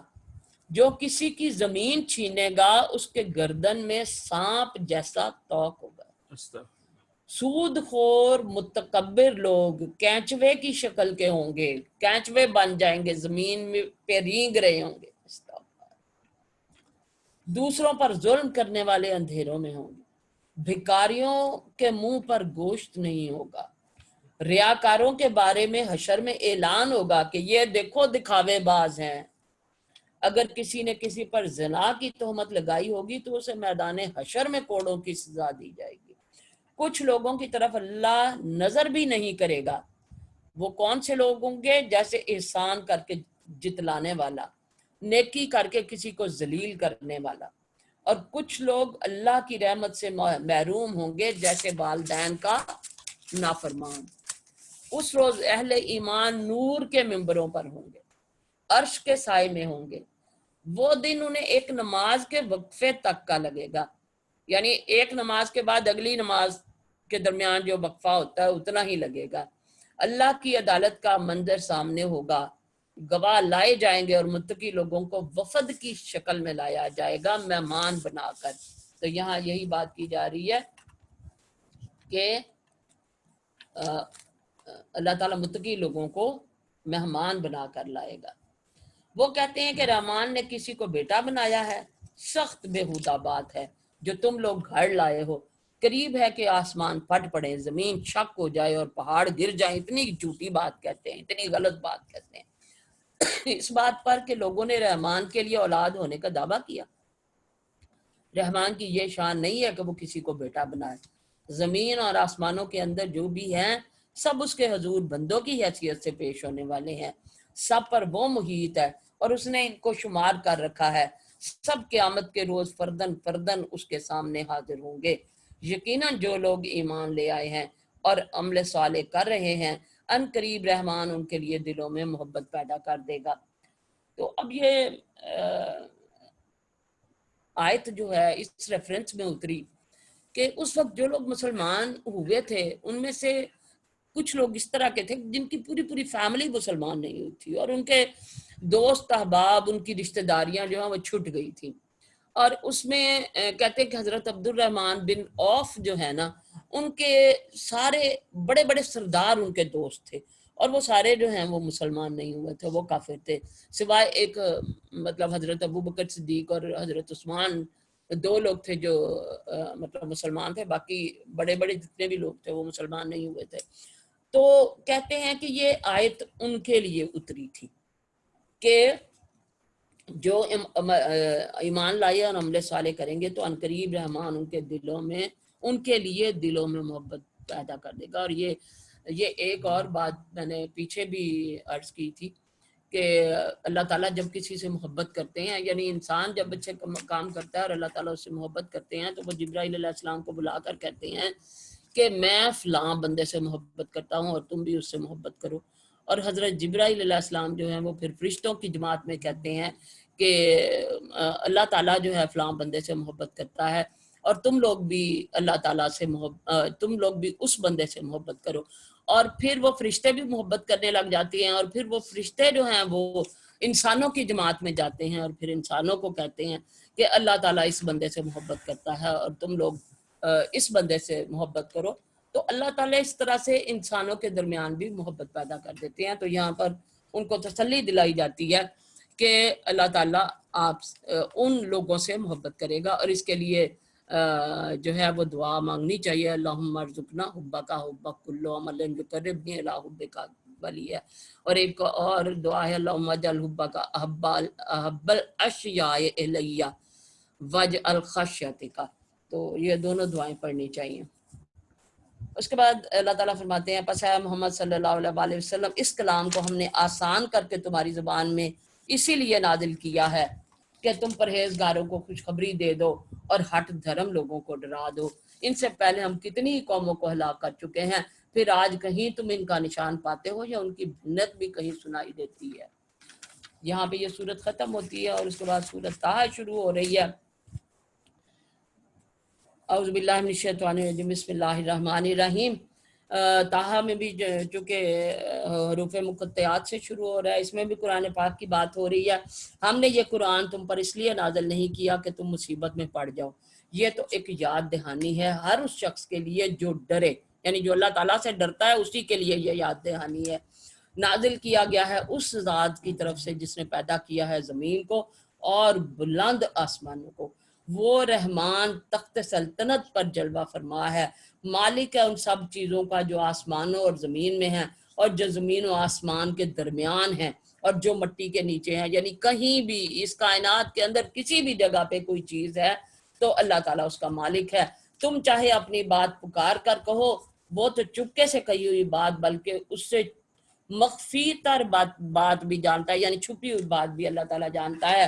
وہ اللہ ہے، اس کے سوا کوئی خدا نہیں، اس کے لیے بہترین نام ہیں۔ تو جتنے بھی نام ہیں وہ اللہ تعالیٰ کے جو 99 نام ہیں اپنی صفات کے ساتھ بہت خوبصورت ہیں، اور کوئی بھی ہمیں اپنی حاجت جو ہے اللہ تعالیٰ کے نام کے ساتھ مانگنی چاہیے۔ اور تمہیں کچھ موسیٰ علیہ السلام کی خبر بھی پہنچی ہے جب کہ اس نے ایک آگ دیکھی، اور یہ یہاں پھر ان کا قصہ آ رہا ہے، اور اپنے گھر والوں سے کہا ذرا ٹھہرو، میں نے ایک آگ دیکھی ہے، شاید کہ تمہارے لیے ایک آدھ انگارہ لے آؤں یا اس آگ پر مجھے کوئی رہنمائی مل جائے۔ تو وہ چونکہ وہاں سے واپس لوٹ رہے تھے اپنی بیوی کو اور بچوں کو لے کے، تو راستے میں وہ رکے ایک جگہ پر، تو انہوں نے دیکھا کہ وہاں پر کہیں سے کوئی روشنی نظر آئی انہیں پہاڑ کے اوپر، تو انہوں نے کہا کہ میں وہاں جا کے دیکھتا ہوں کہ ایک آگ ہے اور میں شاید کہ مجھے کوئی چیز مل جائے۔ وہاں پہنچا تو پکارا گیا، یعنی اللہ تعالیٰ نے پکارا اے موسیٰ میں ہی تیرا رب ہوں، جوتیاں اتار دے۔ تو جہاں پہ کوئی مقدس جگہ پہ جانا ہو تو جوتا اتارنا چاہیے، مسجد میں جانے کے لیے بھی۔ تو وادی مقدس طویٰ میں ہے اور میں نے تجھ کو چن لیا ہے، سن جو کچھ وحی کیا جاتا ہے۔ اب کیا وحی ہے؟ میں ہی اللہ ہوں، میرے سوا کوئی خدا نہیں ہے، بس تو میری بندگی کر اور میری یاد کے لیے نماز قائم کر۔ قیامت کی گھڑی ضرور آنے والی ہے، میں اس کا وقت مخفی رکھنا چاہتا ہوں، یعنی قیامت کا وقت اللہ تعالیٰ نے کسی کو نہیں بتایا، تاکہ ہر متنفس اپنی کوشش کے مطابق بدلہ پائے۔ بس کوئی ایسا شخص جو اس پر ایمان نہیں لاتا اور اپنی خواہش نفس کا بندہ بن گیا ہے، تجھ کو اس گھڑی کی فکر سے نہ روک دے ورنہ تو ہلاکت میں پڑ جائے گا۔ اور اے موسیٰ یہ تیرے ہاتھ میں کیا ہے؟ یعنی وہ پہلے بات اللہ تعالیٰ یہ کر رہے ہیں کہ اگر کوئی اور جو ہے وہ ایمان نہیں لا رہا، کوئی اور غلط کام کر رہا ہے، تو اس کو دیکھ کے تم بھی غلط کاموں میں نہ پڑ جاؤ، بلکہ اللہ کی طرف آؤ، اپنی خواہش کے بندے نہ بنو۔ تو اس کے بعد اللہ تعالیٰ فرماتے کہ اے موسیٰ تیرے ہاتھ میں کیا ہے؟ موسیٰ علیہ السلام نے جواب دیا یہ میری لاٹھی ہے، اس پر ٹیک لگا کر چلتا ہوں، اس سے اپنی بکریوں کے لیے پتے جھاڑتا ہوں، اور بھی بہت سے کام ہے جو اس سے لیتا ہوں، تو لاٹھی جو ہے بہت سارے کام آ جاتی ہے۔ فرمایا پھینک دو اس کو موسیٰ۔ اس نے پھینک دیا اور یکا یک وہ ایک سانپ تھا جو دوڑ رہا تھا، یعنی جو لاٹھی تھی ان کی وہ سانپ بن گئی۔ اب وہ ڈر گئے تھے تھوڑا بہت، تو فرمایا پکڑ لے اس کو اور ڈرو نہیں، ہم اسے پھر ویسا ہی کر دیں گے جیسی یہ تھی، اور ذرا اپنا ہاتھ اپنے بغل میں دبا، چمکتا ہوا نکلے گا بغیر کسی تکلیف کے، یہ دوسری نشانی ہے، اس لیے کہ ہم تجھے اپنی بڑی نشانیاں دکھانے والے ہیں، اب تو فرعون کے پاس جا، وہ سرکش ہو گیا ہے۔ تو نشانیاں کیا دی کہ ایک تو وہ لاٹھی دی کہ جو اژدہا بن گئی تھی ڈالنے سے، اور دوسرا کہ انہوں نے کہا کہ اپنی جو اپنا ہاتھ ہے وہ بغل میں ڈالو اور اس کو نکالو تو وہ چمکتا ہوا نظر آئے گا، اور پھر کہا کہ جا فرعون کے پاس جو سرکش ہوا ہے۔ موسیٰ علیہ السلام نے عرض کیا پروردگار میرا سینہ کھول دے، رب اشرح لی صدری ویسر لی امری، پروردگار میرا سینہ کھول دے اور میرے کام کو میرے لیے آسان کر دے، اور میری زبان کی گرہ سلجھا دے تاکہ لوگ میری بات سمجھ سکیں۔ تو حضرت موسیٰ علیہ السلام کی زبان میں لکنت تھی، وہ بڑی فلوئنٹلی جو ہے بات نہیں کر سکتے تھے، تو چونکہ انہیں اب نبی بنا کے بھیجا جا رہا تھا تو انہوں نے کہا کہ یہ نبوت میں تو کام ہوتا ہے کہ دوسروں کو ایسی باتیں بیان کی جائیں بڑی تیزی کے ساتھ جو ان پہ اثر رکھے، تو پھر انہوں نے یہ دعا کی اللہ تعالیٰ سے کہ بھیا اللہ تعالیٰ میرا سینہ بھی کھول دے اور میری زبان کی گرہ بھی کھول دے اور میرے کام کو آسان کر دے، اور میرے لیے اپنے کنبے سے ایک وزیر مقرر کر دے، یعنی میرا کوئی ساتھی جو ہے وہ میرے کام میں میرا ساتھ دے۔ ہارون جو میرا بھائی ہے اس کے ذریعے میرا ہاتھ مضبوط کر اور اس کو میرے کام میں شریک کر دے تاکہ ہم خوب تیری پاکی بیان کریں اور خوب تیرا چرچا کریں، تو ہمیشہ ہمارے حال پر نگران رہا ہے۔ فرمایا، یہ اللہ تعالیٰ فرما رہے ہیں، دیا گیا جو تو نے مانگا ہے موسیٰ، یعنی جو آپ مانگ رہے ہیں آپ کو مل گیا۔ ہم نے پھر ایک مرتبہ تجھ پر احسان کیا، یعنی دوسرا احسان بھی کر دیا۔ ایک پہلا احسان کیا تھا کہ ان کو وہاں نبوت عطا کی، اپنا مطلب اپنی قربت عطا کی، ایک طرح سے قربت ہے نا، بات ہو رہی تھی، اور پھر یہ احسان کیا کہ ان کے بھائی کو بھی نبی بنا دیا۔ یاد کرو وہ وقت جب کہ ہم نے تیری ماں کو اشارہ کیا تھا، وہ بھی اللہ تعالیٰ کی طرف سے ایک نعمت ان پر نازل ہوئی تھی، وہ وقت جب کہ ہم نے تیری ماں کو اشارہ کیا، ایسا اشارہ جو وحی کے ذریعے سے ہی کیا جاتا ہے کہ اس بچے کو صندوق میں رکھ دے اور صندوق کو دریا میں چھوڑ دے، دریا اسے ساحل پر پھینک دے گا اور اسے میرا دشمن اور اس بچے کا دشمن اٹھا لے گا۔ تو یہ اللہ تعالیٰ نے ان کی ماں کے دل میں ڈالا تھا، ان پر وحی نازل ہوئی۔ اب وہ وحی کس طرح سے نازل ہوئی یہ نہیں بیان کیا گیا، لیکن ان کے دل میں خیال آیا کہ تو اپنے بچے کو اس صندوق میں ڈال دے اور اس کو وہ شخص اٹھا لے گا جو میرا بھی دشمن ہے اور جو حضرت موسیٰ کا بھی دشمن ہے۔ میں نے اپنی طرف سے تجھ پر محبت طاری کر دی اور ایسا انتظام کیا کہ تو میری نگرانی میں پالا جائے۔ یاد کرو جب کہ تیری بہن چل رہی تھی، پھر جا کر کہتی ہے میں تمہیں اس کا پتہ دوں جو اس بچے کی پرورش اچھی طرح کرے۔ اس طرح ہم نے تجھے پھر تیری ماں کے پاس پہنچا دیا تاکہ اس کی آنکھ ٹھنڈی رہے اور وہ رنجیدہ نہ ہو۔ تو حضرت موسیٰ علیہ السلام کو جب ان کی ماں نے صندوق میں ڈال دیا تو وہ صندوق جو ہے وہ دریا میں بہا دیا۔ اب ساتھ ہی انہوں نے اپنی بیٹی یعنی حضرت موسیٰ علیہ السلام کی بہن سے کہا کہ تم دیکھو کہ یہ صندوق کہاں تک جاتا ہے، تو وہ دریا کے کنارے کنارے چلنا شروع ہو گئیں کہ یہ کہاں تک جائے گا یہ صندوق۔ اب اتفاق سے یہ دیکھا گیا کہ وہ فرعون کے محل میں وہ صندوق پہنچا اور اس کو جو ان کی وائف تھی حضرت آسیہ انہوں نے پکڑ لیا۔ اب وہ کیا ہوا کہ اب ان کو دودھ پلانے کا مرحلہ تھا، اب وہ رو رہے تھے اور دودھ پلانے کون ان کو دودھ پلائے، تو کسی کا دودھ جو ہے وہ نہیں لے رہے تھے۔ تو اس پر ان کی بہن نے ہی ان کو مشورہ دیا کہ میں ایک ایسی دودھ پلانے والی کو بتاتی ہوں آپ کو کہ جو جس کا یہ دودھ پی سکتا ہے۔ تو اس طرح سے اللہ تعالیٰ نے ان کی ماں کو ان تک پہنچا دیا تاکہ ماں کی آنکھوں کی ٹھنڈک رہے۔ اور تو نے ایک شخص کو قتل کر دیا تھا، ہم نے تجھے اس پھندے سے نکالا اور تجھے مختلف آزمائشوں سے گزارا، اور تو مدین کے لوگوں میں کئی سال ٹھہرا رہا، پھر اب ٹھیک اپنے وقت پر تو آ گیا ہے اے موسیٰ، میں نے تجھ کو اپنے کام کا بنا لیا ہے، جا تو اور تیرا بھائی میری نشانیوں کے ساتھ، اور دیکھو تم میری یاد میں کمی نہ کرنا، جاؤ تم دونوں فرعون کے پاس کہ وہ سرکش ہو گیا ہے، اس سے نرمی کے ساتھ بات کرنا، شاید کہ وہ نصیحت قبول کرے یا ڈر جائے۔ تو حضرت موسیٰ علیہ السلام سے ایک قتل ہو گیا تھا کہ وہ گھر سے اسی طرح صبح کے ٹائم صبح نکلے، اور اس کے بعد وہ بازار کی طرف یا کسی ایسی جگہ پہ گئے جہاں پر دو آدمی جھگڑ رہے تھے۔ اب وہ دونوں آدمی جو جھگڑ رہے تھے ان میں ایک آدمی جو ہے وہ حضرت موسیٰ کے قبیلے کا تھا، تو اس نے ان سے شکایت کی کہ بھئی یہ جو ہے یہ مجھے تنگ کر رہا ہے۔ اب اتفاق سے انہوں نے مکہ مارا اور وہ بندہ مر گیا۔ اگلا دن ہوا کہ وہ گئے تو وہ آدمی جو بچ گیا ہوا تھا جو ان کے قبیلے کا تھا وہ پھر کسی سے جھگڑا کر رہا تھا، تو انہوں نے کہا بھی تو عجیب آدمی ہے، کل بھی لڑ رہا تھا آج بھی لڑ رہا ہے، تو اس نے کہا اچھا تو میں بتاتا ہوں سب کو کہ تو نے کل قتل کر دیا تھا۔ تو اتنی دیر میں ادھر سے قتل کا شاید فرعون کو بھی پتہ چل گیا، تو ایک بندہ دوڑا ہوا آیا اور ان سے کہنے لگا حضرت موسیٰ سے کہ بھئی فرعون کو پتہ چل گیا ہے اور بادشاہ جو ہے وہ تمہیں ڈھونڈ رہا ہے، تو اس لیے تو بھاگ جاؤ۔ تو وہ وہاں سے بھاگ کے مدین چلے گئے، اور اس کے بعد اللہ تعالیٰ ان کو کہتے ہیں کہ تم فرعون کے پاس جاؤ، وہ بگڑ گیا ہوا ہے لیکن اس کے ساتھ نرمی سے بات کرنا۔ تو کسی کو بھی سمجھانا ہو تو اس کے ساتھ نرمی سے بات کرنی چاہیے، ڈنڈا نہیں مارنا چاہیے پہلے جاتے ساتھ، ہاں بھئی یہ بات کیوں نہیں کر رہے ہو۔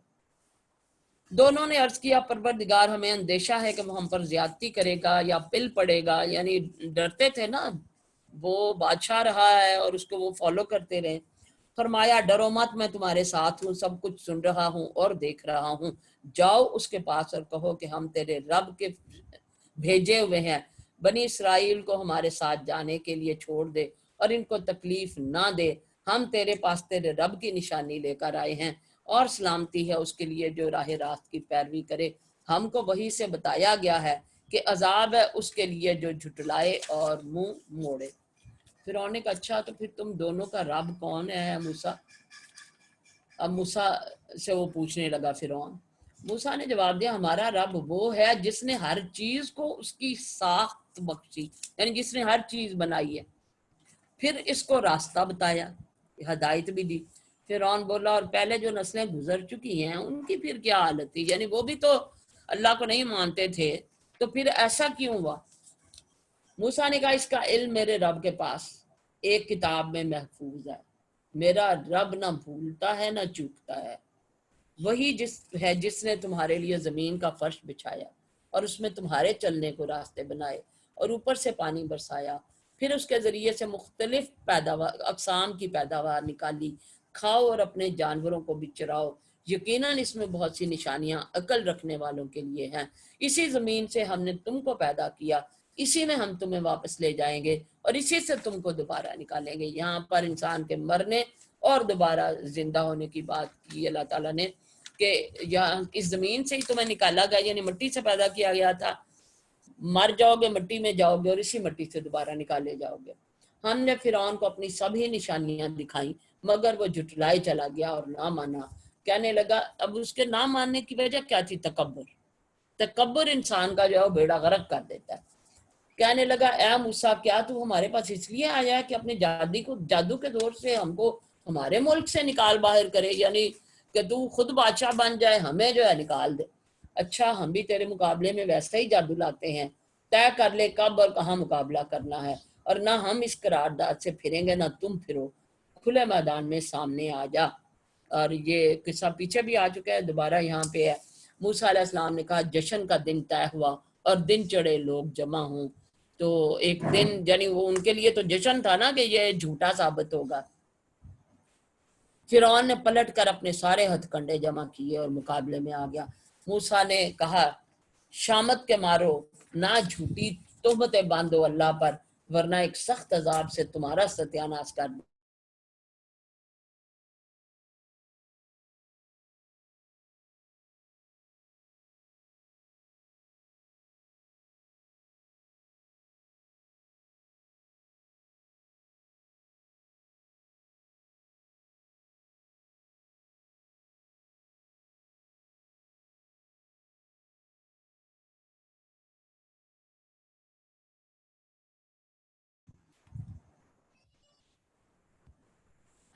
اب آواز آ رہی ہے؟ ہاں جی اب آ رہی ہے، اب آ رہی ہے۔ یہ سن کر ان کے درمیان اختلاف رائے ہو گیا اور وہ چپکے باہم مشورہ کرنے لگے۔ آخر کار کچھ لوگوں نے کہا یہ دونوں تو محض جادوگر ہیں، ان کا مقصد یہ ہے کہ اپنے جادو کے زور سے تم کو تمہاری زمین سے بے دخل کر دیں اور تمہارے مثالی طریقہ زندگی کا خاتمہ کر دیں۔ وہ اپنے زندگی کے طریقوں کو تو مثالی کہتے تھے نا۔ اپنی ساری تدبیریں آج اکٹھی کر لو اور ایکا کر کے میدان میں آؤ، بس یہ سمجھ لو کہ آج جو غالب رہا وہی جیت گیا۔ جادوگر بولے موسیٰ تم پھینکتے ہو یا پہلے ہم پھینکیں؟ یعنی انہوں نے اب دن طے کر لیا تھا اور اس دن کو وہ سارے اکٹھے ہوئے اور وہ جادوگر بھی آ گئے، حضرت موسیٰ بھی آ گئے۔ تو جادوگروں نے حضرت موسیٰ سے کہا کہ پہلے آپ پھینکیں گے یہ ہم؟ موسیٰ نے کہا نہیں تم ہی پھینکو۔ یکا یک ان کی رسیاں اور ان کی لاٹھیاں ان کے جادو کے زور سے موسیٰ کو دوڑتی ہوئی محسوس ہونے لگی اور موسیٰ اپنے دل میں ڈر گیا۔ ہم نے کہا مت ڈر، تو ہی غالب رہے گا، پھینک جو کچھ تیرے ہاتھ میں ہے، ابھی ان کی ساری بناوٹی چیزوں کو نگلے جاتا ہے۔ یہ جو کچھ بنا کر لائے ہیں یہ تو جادو کا فریب ہے اور جادوگر کبھی کامیاب نہیں ہو سکتا خواہ کسی شان سے وہ آئے۔ آخر کو یہی ہوا کہ سارے جادوگر سجدے میں گرا دیے گئے اور پکار اٹھے مان لیا ہم نے ہارون اور موسیٰ کے رب کو۔ تو وہ فوراً ایمان لے آئے کیونکہ انہیں سمجھ آ گئی تھی کہ یہ تو کوئی اور ہی چیز ہے، یہ جادو نہیں ہے۔ فرعون نے کہا تم ایمان لائے قبل اس کے کہ میں تمہیں اس کی اجازت دیتا؟ معلوم ہو گیا کہ یہ تمہارا گرو ہے جس نے تمہیں جادوگری سکھائی ہے۔ تو پیچھے بھی یہی قصہ اسی طرح سے بیان ہوا ہے۔ اچھا اب میں تمہارے ہاتھ پاؤں مخالف سمتوں سے کٹواتا ہوں اور کھجور کے تنوں پر تم کو سولی دیتا ہوں، پھر تمہیں پتہ چل جائے گا کہ ہم دونوں میں سے کس کا عذاب زیادہ سخت اور دیر پا ہے۔ جادوگروں نے جواب دیا قسم ہے اس ذات کی جس نے ہمیں پیدا کیا ہے، یہ ہرگز نہیں ہو سکتا کہ ہم روشن نشانیاں سامنے آ جانے کے بعد بھی تجھے ترجیح دیں۔ یعنی انہیں تو پتہ چل گیا تھا کہ اب یہ اللہ کا بھیجا ہوا بندہ نبی ہے۔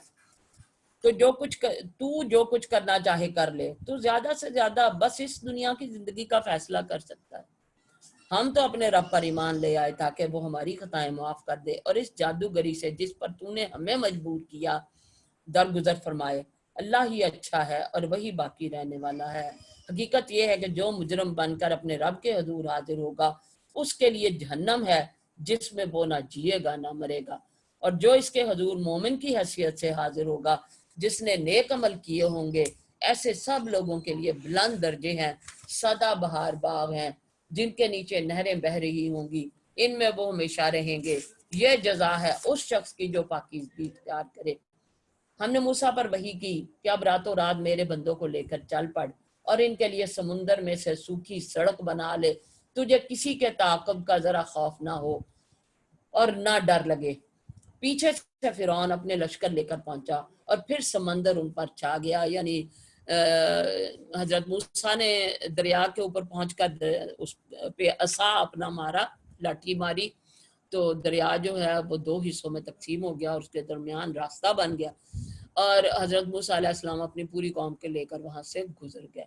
اب جب پیچھے فرعون اپنی فوجوں کے ساتھ اس کے اندر داخل ہوا تو اس کے اوپر پورے کا پورا، جب وہ پورے سارے داخل ہو چکے تھے تو وہ پانی جو ہے ان سب کے اوپر برابر ہو گیا۔ پیچھے سے فرعون اپنے لشکر لے کر پہنچا اور پھر سمندر ان پر چھا گیا جیسا کہ چھا جانے کا حق تھا۔ فرعون نے اپنی قوم کو گمراہ ہی کیا تھا، کوئی صحیح رہنمائی نہیں کی تھی۔ تو رہنما جو ہیں اگر صحیح ہوں تو اپنی قوم کو صحیح طرف لے کے جاتے ہیں اور جو گمراہ ہوتے ہیں وہ گمراہی کی طرف ہی لے جاتے ہیں۔ اے بنی اسرائیل ہم نے تم کو تمہارے دشمن سے نجات دی اور طور کے دائیں جانب تمہاری حاضری کے لیے وقت مقرر کیا، یعنی ان کو دوبارہ سے بلانے کے لیے وہاں پہ وہی جگہ جو ہے وہ مقرر کر دی، اور تم پر منو سلبا اتارا۔ منو سلبا کی بات ہم پیچھے کر چکے ہیں۔ کھاؤ ہمارا دیا ہوا پاک رزق اور اسے کھا کر سرکشی نہ کرو ورنہ تم پر میرا غضب ٹوٹ پڑے گا، اور جس پر میرا غضب ٹوٹا وہ پھر گر کر ہی رہا۔ البتہ جو توبہ کر لے اور ایمان لائے اور نیک عمل کرے پھر سیدھا چلتا رہے اس کے لیے میں بہت ہی درگزر کرنے والا ہوں۔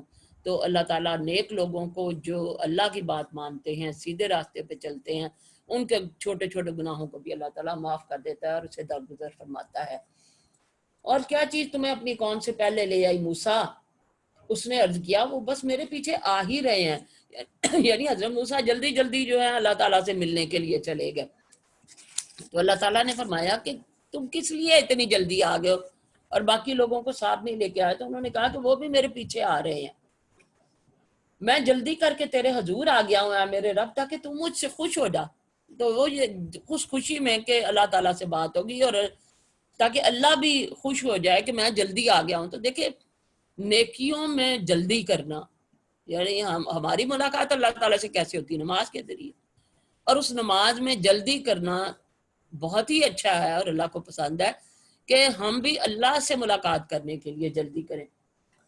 فرمایا اچھا تو سنو، ہم نے تمہارے پیچھے تمہاری قوم کو آزمائش میں ڈال دیا ہے اور سامری نے انہیں گمراہ کر دیا ہے. وہ سامری جادوگر جو ہے، اس نے جو بچڑا بنایا تھا، اس کی وجہ سے وہ قوم جو ہے وہ گمراہ ہونے لگ گئی تھی. موسیٰ سخت غصے اور رنج کی حالت میں اپنی قوم کی طرف پلٹا، جا کر اس نے کہا اے میری قوم کے لوگوں، کیا تمہارے رب نے تم سے اچھے وعدے نہیں کیے تھے؟ کیا تمہیں دن لگ گئے ہیں یا تم اپنے رب کا غضب ہی اپنے اوپر لانا چاہتے تھے کہ تم نے مجھ سے وعدہ خلافی کی؟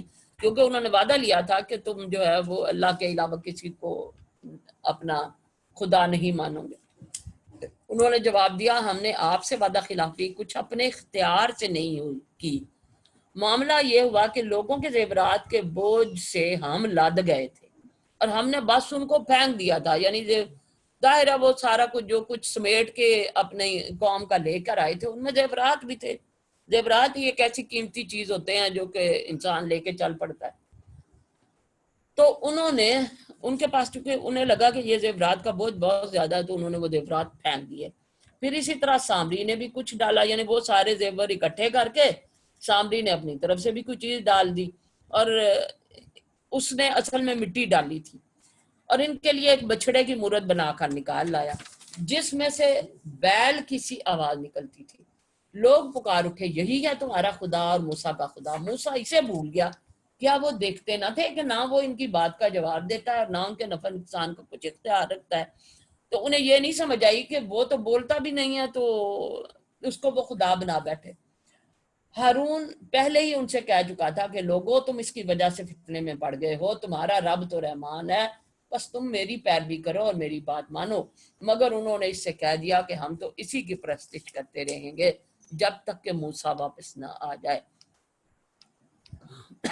موسیٰ بولا ہارون تم نے جب دیکھا تھا کہ یہ گمراہ ہو رہے ہیں تو کس چیز نے تمہارا ہاتھ پکڑا تھا کہ میرے طریقے پر عمل نہ کرو؟ کیا تم نے میرے حکم کی خلاف ورزی کی؟ اب انہوں نے اپنے بھائی کو ڈانٹنا شروع کر دیا. ہارون نے جواب دیا ہے میری ماں کے بیٹے، میری داڑھی نہ پکڑ، نہ میرے سر کے بال کھینچ. مجھے اس بات کا ڈر تھا کہ تو آ کر کہے گا تم نے بنی اسرائیل میں پھوٹ ڈال دی اور میری بات کا پاس نہ کیا. تو وہ غصے میں جیسے حضرت موسیٰ علیہ السلام نے اپنے بھائی کے بال پکڑ لیے اور ان کی داڑھی بھی کھینچنا شروع کر دی. انہیں غصہ اتنا آیا ہوا. تو انہوں نے آگے سے بڑے پیار سے کہا کہ اے میرے ماں کے بیٹے یعنی بھائی کہ تو میرے ساتھ اس طرح نہ کر، لیکن میں نے ان کو اس لیے نہیں منع کیا تھا زیادہ کہ ان میں پھوٹ نہ پڑ جائے اور کہیں تو اس لیے ناراض نہ ہو جائے کہ بنی اسرائیل میں تو نے پھوٹ ڈال دیا. موسیٰ نے کہا اور سامری تیرا کیا معاملہ ہے؟ اس نے جواب دیا میں نے وہ چیز دیکھی جو ان لوگوں کو نظر نہ آئی، بس میں نے رسول کے نقش قدم سے ایک مٹی اٹھا لی اور اس کو ڈال دیا، میرے نفس نے مجھے کچھ ایسا ہی سجایا. تو اس نے کیا کیا تھا کہ اس نے جب عصا کے ذریعے وہ سمندر پھٹ گیا تھا، وہ دریا پھٹ گیا تھا، تو جو قافلہ یہ حضرت موسیٰ علیہ السلام کا قافلہ گزر رہا تھا تو اس کے آگے آگے حضرت جبرائیل علیہ السلام تھے اصل میں جنہوں نے پانی کو ادھر ادھر کیا تھا، راستہ بنایا تھا. تو اس شخص نے سامری چونکہ کچھ جادوگر سا تھا تو اس نے ان کو دیکھ لیا تھا، تو اس نے ان کے قدموں کی مٹی لے لی تھی. تو اس نے کہا میں نے وہ مٹی اس میں ڈال دی تھی، اب جو میرا نفس ہے اس نے مجھے یہی سکھایا تھا.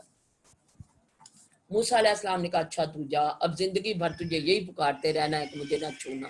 تو کہتے ہیں کہ اس کو وہ بیماری ہو گئی کہ اسے اس علاقے سے بہت دور پھینک دیا گیا اور اس کے قریب بھی کوئی نہیں جا سکتا تھا. وہ خود کہتا تھا کہ میرے قریب مت آنا، اور تیرے لیے باز پرس کا ایک وقت مقرر ہے جو تجھ سے ہرگز نہ ٹلے گا، اور یعنی قیامت کے دن اللہ تعالیٰ باز پرس کرے گا. اور دیکھ اپنے اس خدا کو جس پر تو ریجھا ہوا تھا، یعنی بڑا وہ جو بچڑا سا بنا دیا تھا اس نے، اب ہم اسے جلا ڈالیں گے اور ریزہ ریزہ کر کے دریا میں بہا دیں گے۔ لوگوں تمہارا خدا تو بس ایک ہی اللہ ہے جس کے سوا کوئی اور خدا نہیں ہے، ہر چیز پر اس کا علم حاوی ہے۔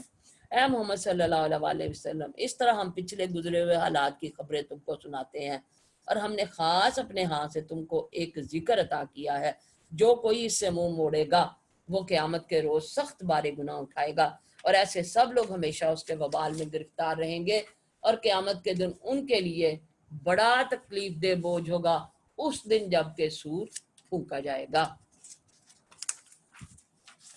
اب سور کے بارے میں کہا جاتا ہے کہ سور کس طرح کی چیز ہے۔ آپ صلی اللہ علیہ وسلم سے ایک عرابی نے پوچھا کہ یا رسول اللہ صلی اللہ علیہ وسلم، یہ سور کیا ہے؟ آپ صلی اللہ علیہ وسلم نے فرمایا یہ ایک سینگ ہے جس میں پھونک ماری جائے گی۔ ایک اور روایت میں ہے کہ اس کے کرن، اس کا دائرہ آسمانوں اور زمین کے برابر ہے، اتنا بڑا ہے وہ۔ ایک اور روایت میں ہے کہ اسرافیل نے اس کا لقمہ بنایا ہوا ہے، پیشانی جھکائی ہوئی ہے، یعنی وہ تیار بیٹھے ہیں، اور رب کے حکم کا انتظار ہے، جب وہ حکم دے گا تو پھونک مار دی جائے گی۔ اس وقت جب سارے لوگ ختم ہو جائیں گے، پہلی پھونک مار دی جائے گی نا، تو کائنات کی ہر چیز ختم ہو جائے گی۔ تو اس وقت اسرافیل کے دائیں طرف حضرت جبرائیل علیہ السلام ہوں گے اور بائیں طرف میکائیل ہوں گے، اور اس سور کی آواز اتنی تیز ہوگی کہ سننے والے سنتے سنتے گر جائیں گے اور گرتے ہی ہلاک ہو جائیں گے۔ جو اسے سنے گا وہ گردن ایک طرف جھکا دے گا، گردن گرے گی اور پھر وہ خود بھی گر جائے گا۔ اور اسی لیے کہا گیا کہ اگر مطلب اس وقت کی تباہی سے بچنا ہے تو حسبنا اللہ و نعم الوکیل پڑھا جائے۔ اس سور کے بعد سب لوگ مر جائیں گے۔ اس دن اللہ فرمائے گا، جب سارے مر جائیں گے تو اللہ تعالیٰ فرمائے گا آج بادشاہی کس کی ہے۔ اللہ تعالیٰ فرشتوں کو بھی، وہ جو 3 فرشتے ہیں ان کو بھی مار دیں گے، ان کو بھی موت آ جائے گی۔ تو پھر اللہ تعالیٰ فرمائیں گے کہ آج بادشاہی کس کی ہے، اور پھر اللہ تعالیٰ خود ہی جواب دیں گے اللہ واحد القہار کی، اللہ تعالیٰ ایک ہے، اور وہاں وہ لفظ بولیں گے قہار، یا اللہ تو معاف کرنا۔ اللہ تعالیٰ فرمائیں گے کہ آج بادشاہی ہے اللہ واحد القہار کی، اور پھر جب دوسری دفعہ سور پھونکا جائے گا تو لوگ دوبارہ سے زندہ ہوں گے، اٹھیں گے، اور کہا جاتا ہے کہ حضرت محمد صلی اللہ علیہ وسلم سب سے پہلے اٹھیں گے، اور قیامت کے دن ہر ظلم کا بدلہ لیا جائے گا۔ کہتے ہیں کہ اگر ایک سینگ والی بکری نے بغیر سینگ والی بکری کو مارا ہوگا تو اللہ تعالیٰ اس کا بھی بدلہ لیں گے، کہ اس بغیر سینگ والی بکری سے اس سینگ والی بکری کو مروایا جائے گا، اور اس طرح سے یہ ظلم جو ہے اس کا بدلہ لیا جائے گا۔ اور اللہ تعالیٰ فرماتے ہیں کہ اور ہم مجرموں کو اس حال میں گھیر کر لائیں گے کہ ان کی آنکھیں پتھرائی ہوئی ہوں گی، آپس میں چپکے چپکے کہیں گے کہ دنیا میں مشکل ہی سے تم نے کچھ 10 دن گزارے ہیں، ہمیں خوب معلوم ہے کہ وہ کیا باتیں کر رہے ہوں گے۔ اس وقت ان سے جو زیادہ سے زیادہ محتاط اندازہ لگانے والا ہوگا وہ کہے گا نہیں، تمہاری دنیا کی زندگی بس 1 دن کی زندگی تھی۔ یہ لوگ تم سے پوچھتے ہیں کہ آخر اس دن یہ پہاڑ کہاں چلے جائیں گے، کہو میرا رب ان کو دھول بنا کر اڑا دے گا، اور زمین کو ایسا ہموار چٹیل میدان بنا دے گا کہ اس میں تو کوئی بل اور سلوٹ نہ دیکھے گا۔ تو وہ ایک بالکل ہموار سفید میدے کی طرح چٹیل میدان ہو جائے گا۔ اس روز سب لوگ منادی کی پکار پر سیدھے چلے آئیں گے، کوئی ذرا کرنا دکھا سکے گا، اور آوازیں رحمان کے آگے دب جائیں گی، ایک سرسراہٹ کے سوا تم کچھ نہ سنو گے۔ اس روز صفات کارگر نہ ہوگی الا یہ کہ کسی کو رحمان اس کی اجازت دے اور اس کی بات سننا پسند کرے، تو اللہ کی اجازت ہوگی کہ کسی کی سفارش کرے اور اللہ اس کی بات کو سننا پسند کرے۔ وہ لوگوں کا اگلا پچھلا سب حال جانتا ہے، اور دوسروں کو اس کا پورا علم نہیں ہے۔ لوگوں کے سر اس حی القیوم کے آگے جھک جائیں گے۔ نامراد ہوگا جو اس وقت کسی ظلم کا بارے گناہ اٹھائے ہوئے ہوگا، یعنی نامراد وہ ہوگا جو دنیا میں ظلم کرے گا اور اس کے اوپر اس کا بوجھ ہوگا، اور کسی ظلم یا حق تلفی کا خطرہ نہ ہوگا اس شخص کو جو نیک عمل کرے گا اور اس کے ساتھ وہ مومن بھی ہو۔ یعنی مومن کی خصوصیات آگے جو 18ویں سپارے میں آتی ہے سورہ مومنین میں، وہ ہم آگے پڑھیں گے کہ جو مومن ہیں وہ اگر وہ مومن بھی ہو اور نیک عمل بھی کرتا ہو تو اس کو کوئی پریشانی نہیں ہوگی۔ اے محمد صلی اللہ علیہ وسلم، اسی طرح ہم نے اسے قرآن عربی بنا کر نازل کیا ہے اور اس میں طرح طرح سے تنبیہات کی ہے، شاید کہ یہ لوگ کجروی سے بچیں یا ان میں کچھ ہوش کے آثار اس کی بدولت پیدا ہوں، پس بالا و برتر ہے اللہ بادشاہ حقیقی۔ اور دیکھو قرآن پڑھنے میں جلدی نہ کیا کرو جب تک کہ تمہاری طرف اس کی وحی تکمیل کو نہ پہنچ جائے، اور دعا کرو کہ اے پروردگار مجھے مزید علم عطا کر، رب زدنی علما۔ تو نبی پاک صلی اللہ علیہ وسلم کے اوپر جب وحی آتی تھی شروع میں تو وہ اس سے کہ وہ کہیں بھول نہ جائے تو وہ اس کو ریپیٹ کر لیا کرتے تھے۔ تو اللہ تعالیٰ نے فرمایا کہ اس کو پڑھنے میں آپ جلدی نہ کریں، جب وہی پوری ہو جائے گی تو اللہ تعالیٰ خود آپ کو اس کا علم جو ہے وہ عطا کریں گے، آپ کو یاد کروا دیا جائے گا۔ ہم نے اس سے پہلے آدم کو ایک حکم دیا تھا مگر وہ بھول گیا اور ہم نے اس میں عزم نہ پایا۔ تو اب وہ بھولا ہوا سبق جسے قرآن یاد دلا رہا ہے وہی سبق ہے جو نوع انسانی کی اس پیدائش کے آغاز میں دیا گیا تھا اور جسے یاد دلاتے رہنے کا اللہ تعالیٰ نے وعدہ کیا تھا۔ کیا تھا؟ کہ شیطان کو جو ہے وہ نہیں فالو کرنا، شیطان کی بات نہیں ماننی، کیونکہ شیطان کھلا دشمن ہے۔ تو وہاں پہ حضرت آدم علیہ السلام جو ہے وہ بھی بھول گئے اور شیطان کے چنگل میں آ گئے تھے۔ یاد کرو وہ وقت جب کہ ہم نے فرشتوں سے کہا تھا کہ آدم کو سجدہ کرو، وہ سب تو سجدہ کر گئے مگر ایک ابلیس تھا کہ انکار کر بیٹھا۔ اس پر ہم نے آدم سے کہا دیکھو یہ تمہارا اور تمہاری بیوی کا دشمن ہے، ایسا نہ ہو کہ یہ تمہیں جنت سے نکلوا دے اور تم مصیبت میں پڑ جاؤ۔ یہاں تو تمہیں یہ آسائشیں حاصل ہیں کہ نہ بھوکے ننگے رہتے ہو، نہ پیاس اور دھوپ تمہیں ستاتی ہے۔ لیکن شیطان نے اس کو پھسلایا، کہنے لگا آدم بتاؤں تمہیں وہ درخت، آواز آ رہی ہے؟ ہاں جی آ رہی ہے۔ بتاؤں تمہیں وہ درخت جس سے ابدی زندگی اور لازوال سلطنت حاصل ہوتی ہے۔ آخر کار دونوں اس درخت کا پھل کھا گئے۔ نتیجہ یہ ہوا کہ فوراً ہی ان کے سطر ایک دوسرے کے آگے کھل گئے اور لگے دونوں اپنے آپ کو جنت کے پتوں سے ڈھانکنے۔ آدم نے اپنے رب کی نافرمانی کی اور راہ راست سے بھٹک گیا، پھر اس کے رب نے اسے برگزیدہ کیا اور اس کی توبہ قبول کر لی اور اسے ہدایت بخشی اور فرمایا تم دونوں شیطان یعنی انسان اور شیطان یہاں سے اتر جاؤ، تم ایک دوسرے کے دشمن رہو گے۔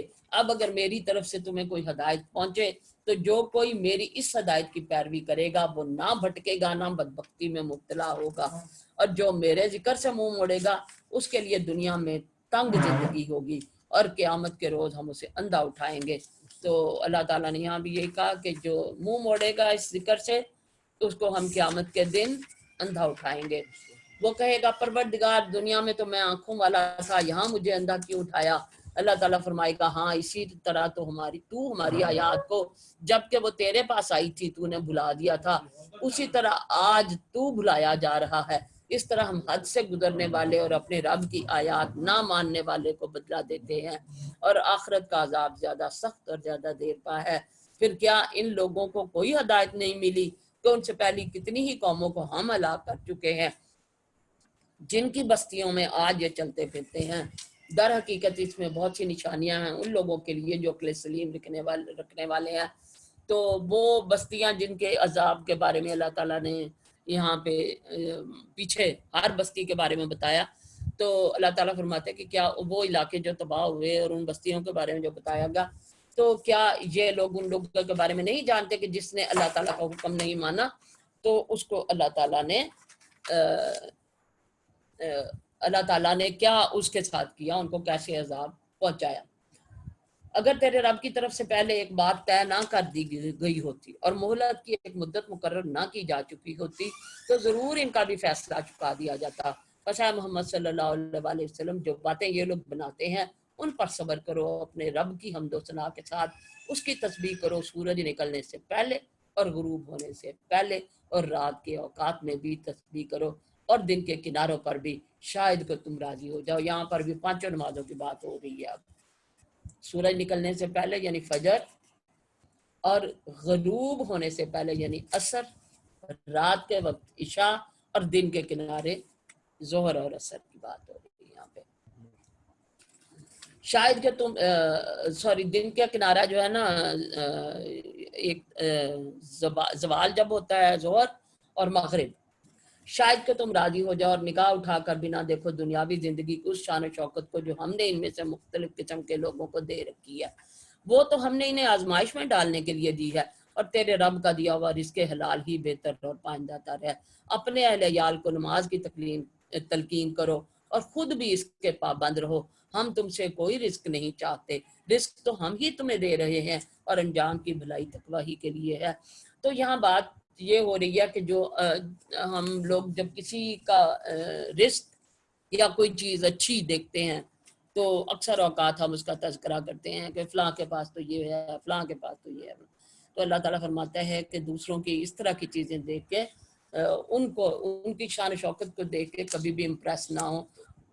وہ چیزیں جو اللہ تعالیٰ نے نعمتیں دی ہیں، بڑی بڑی نعمتیں، وہ آزمائش ہے، اور آزمائش میں اللہ تعالیٰ کسی کو بھی نہ ڈالے۔ اور اصل کیا ہے کہ رزق حلال ہی بہتر ہے، تو رزق حلال کمانا چاہیے، چاہے تھوڑا ہو چاہے زیادہ ہو، اور اس کے بعد جو ہے کہ نماز کی تلقین اپنی اولاد کو کرنی چاہیے، اور رزق جو ہے اس کے پیچھے نہیں جانا چاہیے، کیونکہ رزق تو اللہ تعالیٰ دیتا ہی رہتا ہے، اور اللہ تعالیٰ کوئی رزق نہیں چاہتا۔ یعنی ہم کہتے ہیں نا کہ اللہ تعالیٰ بھی کہتا ہے کہ اللہ کے راستے میں دو، تو وہ رزق اللہ کے پاس تو نہیں جاتا نا، لیکن اللہ کی مخلوق کے پاس جاتا ہے۔ وہ کہتے ہیں کہ یہ شخص اپنے رب کی طرف سے کوئی نشانی کیوں نہیں لاتا، یعنی معجزہ کیوں نہیں لاتا، اور کیا ان کے پاس اگلے صحیفوں کی تمام تعلیمات کا بیان واضح نہیں آ گیا؟ اگر ہم اس کے آنے سے پہلے ہی ان کو کسی عذاب سے ہلاک کر دیتے تو پھر یہی لوگ کہتے کہ میرے پروردگار تو نے ہمارے پاس کوئی رسول کیوں نہ بھیجا کہ ذلیل اور رسوا ہونے سے پہلے ہی ہم تیری آیات کی پیروی اختیار کر لیتے۔ اے محمد صلی اللہ علیہ وسلم ان سے کہو ہر ایک انجام کار کے انتظار میں ہے، بس اب منتظر رہو، عنقریب تمہیں معلوم ہو جائے گا کہ کون سیدھی راہ چلنے والے ہیں اور کون ہدایت یافتہ ہیں۔ وآخر دعوانا ان الحمدللہ رب العالمین۔ عمل مسلمان بنا دے، ہمارے آلوں پر رحم، ہماری اولاد کو نیک کر یا اللہ۔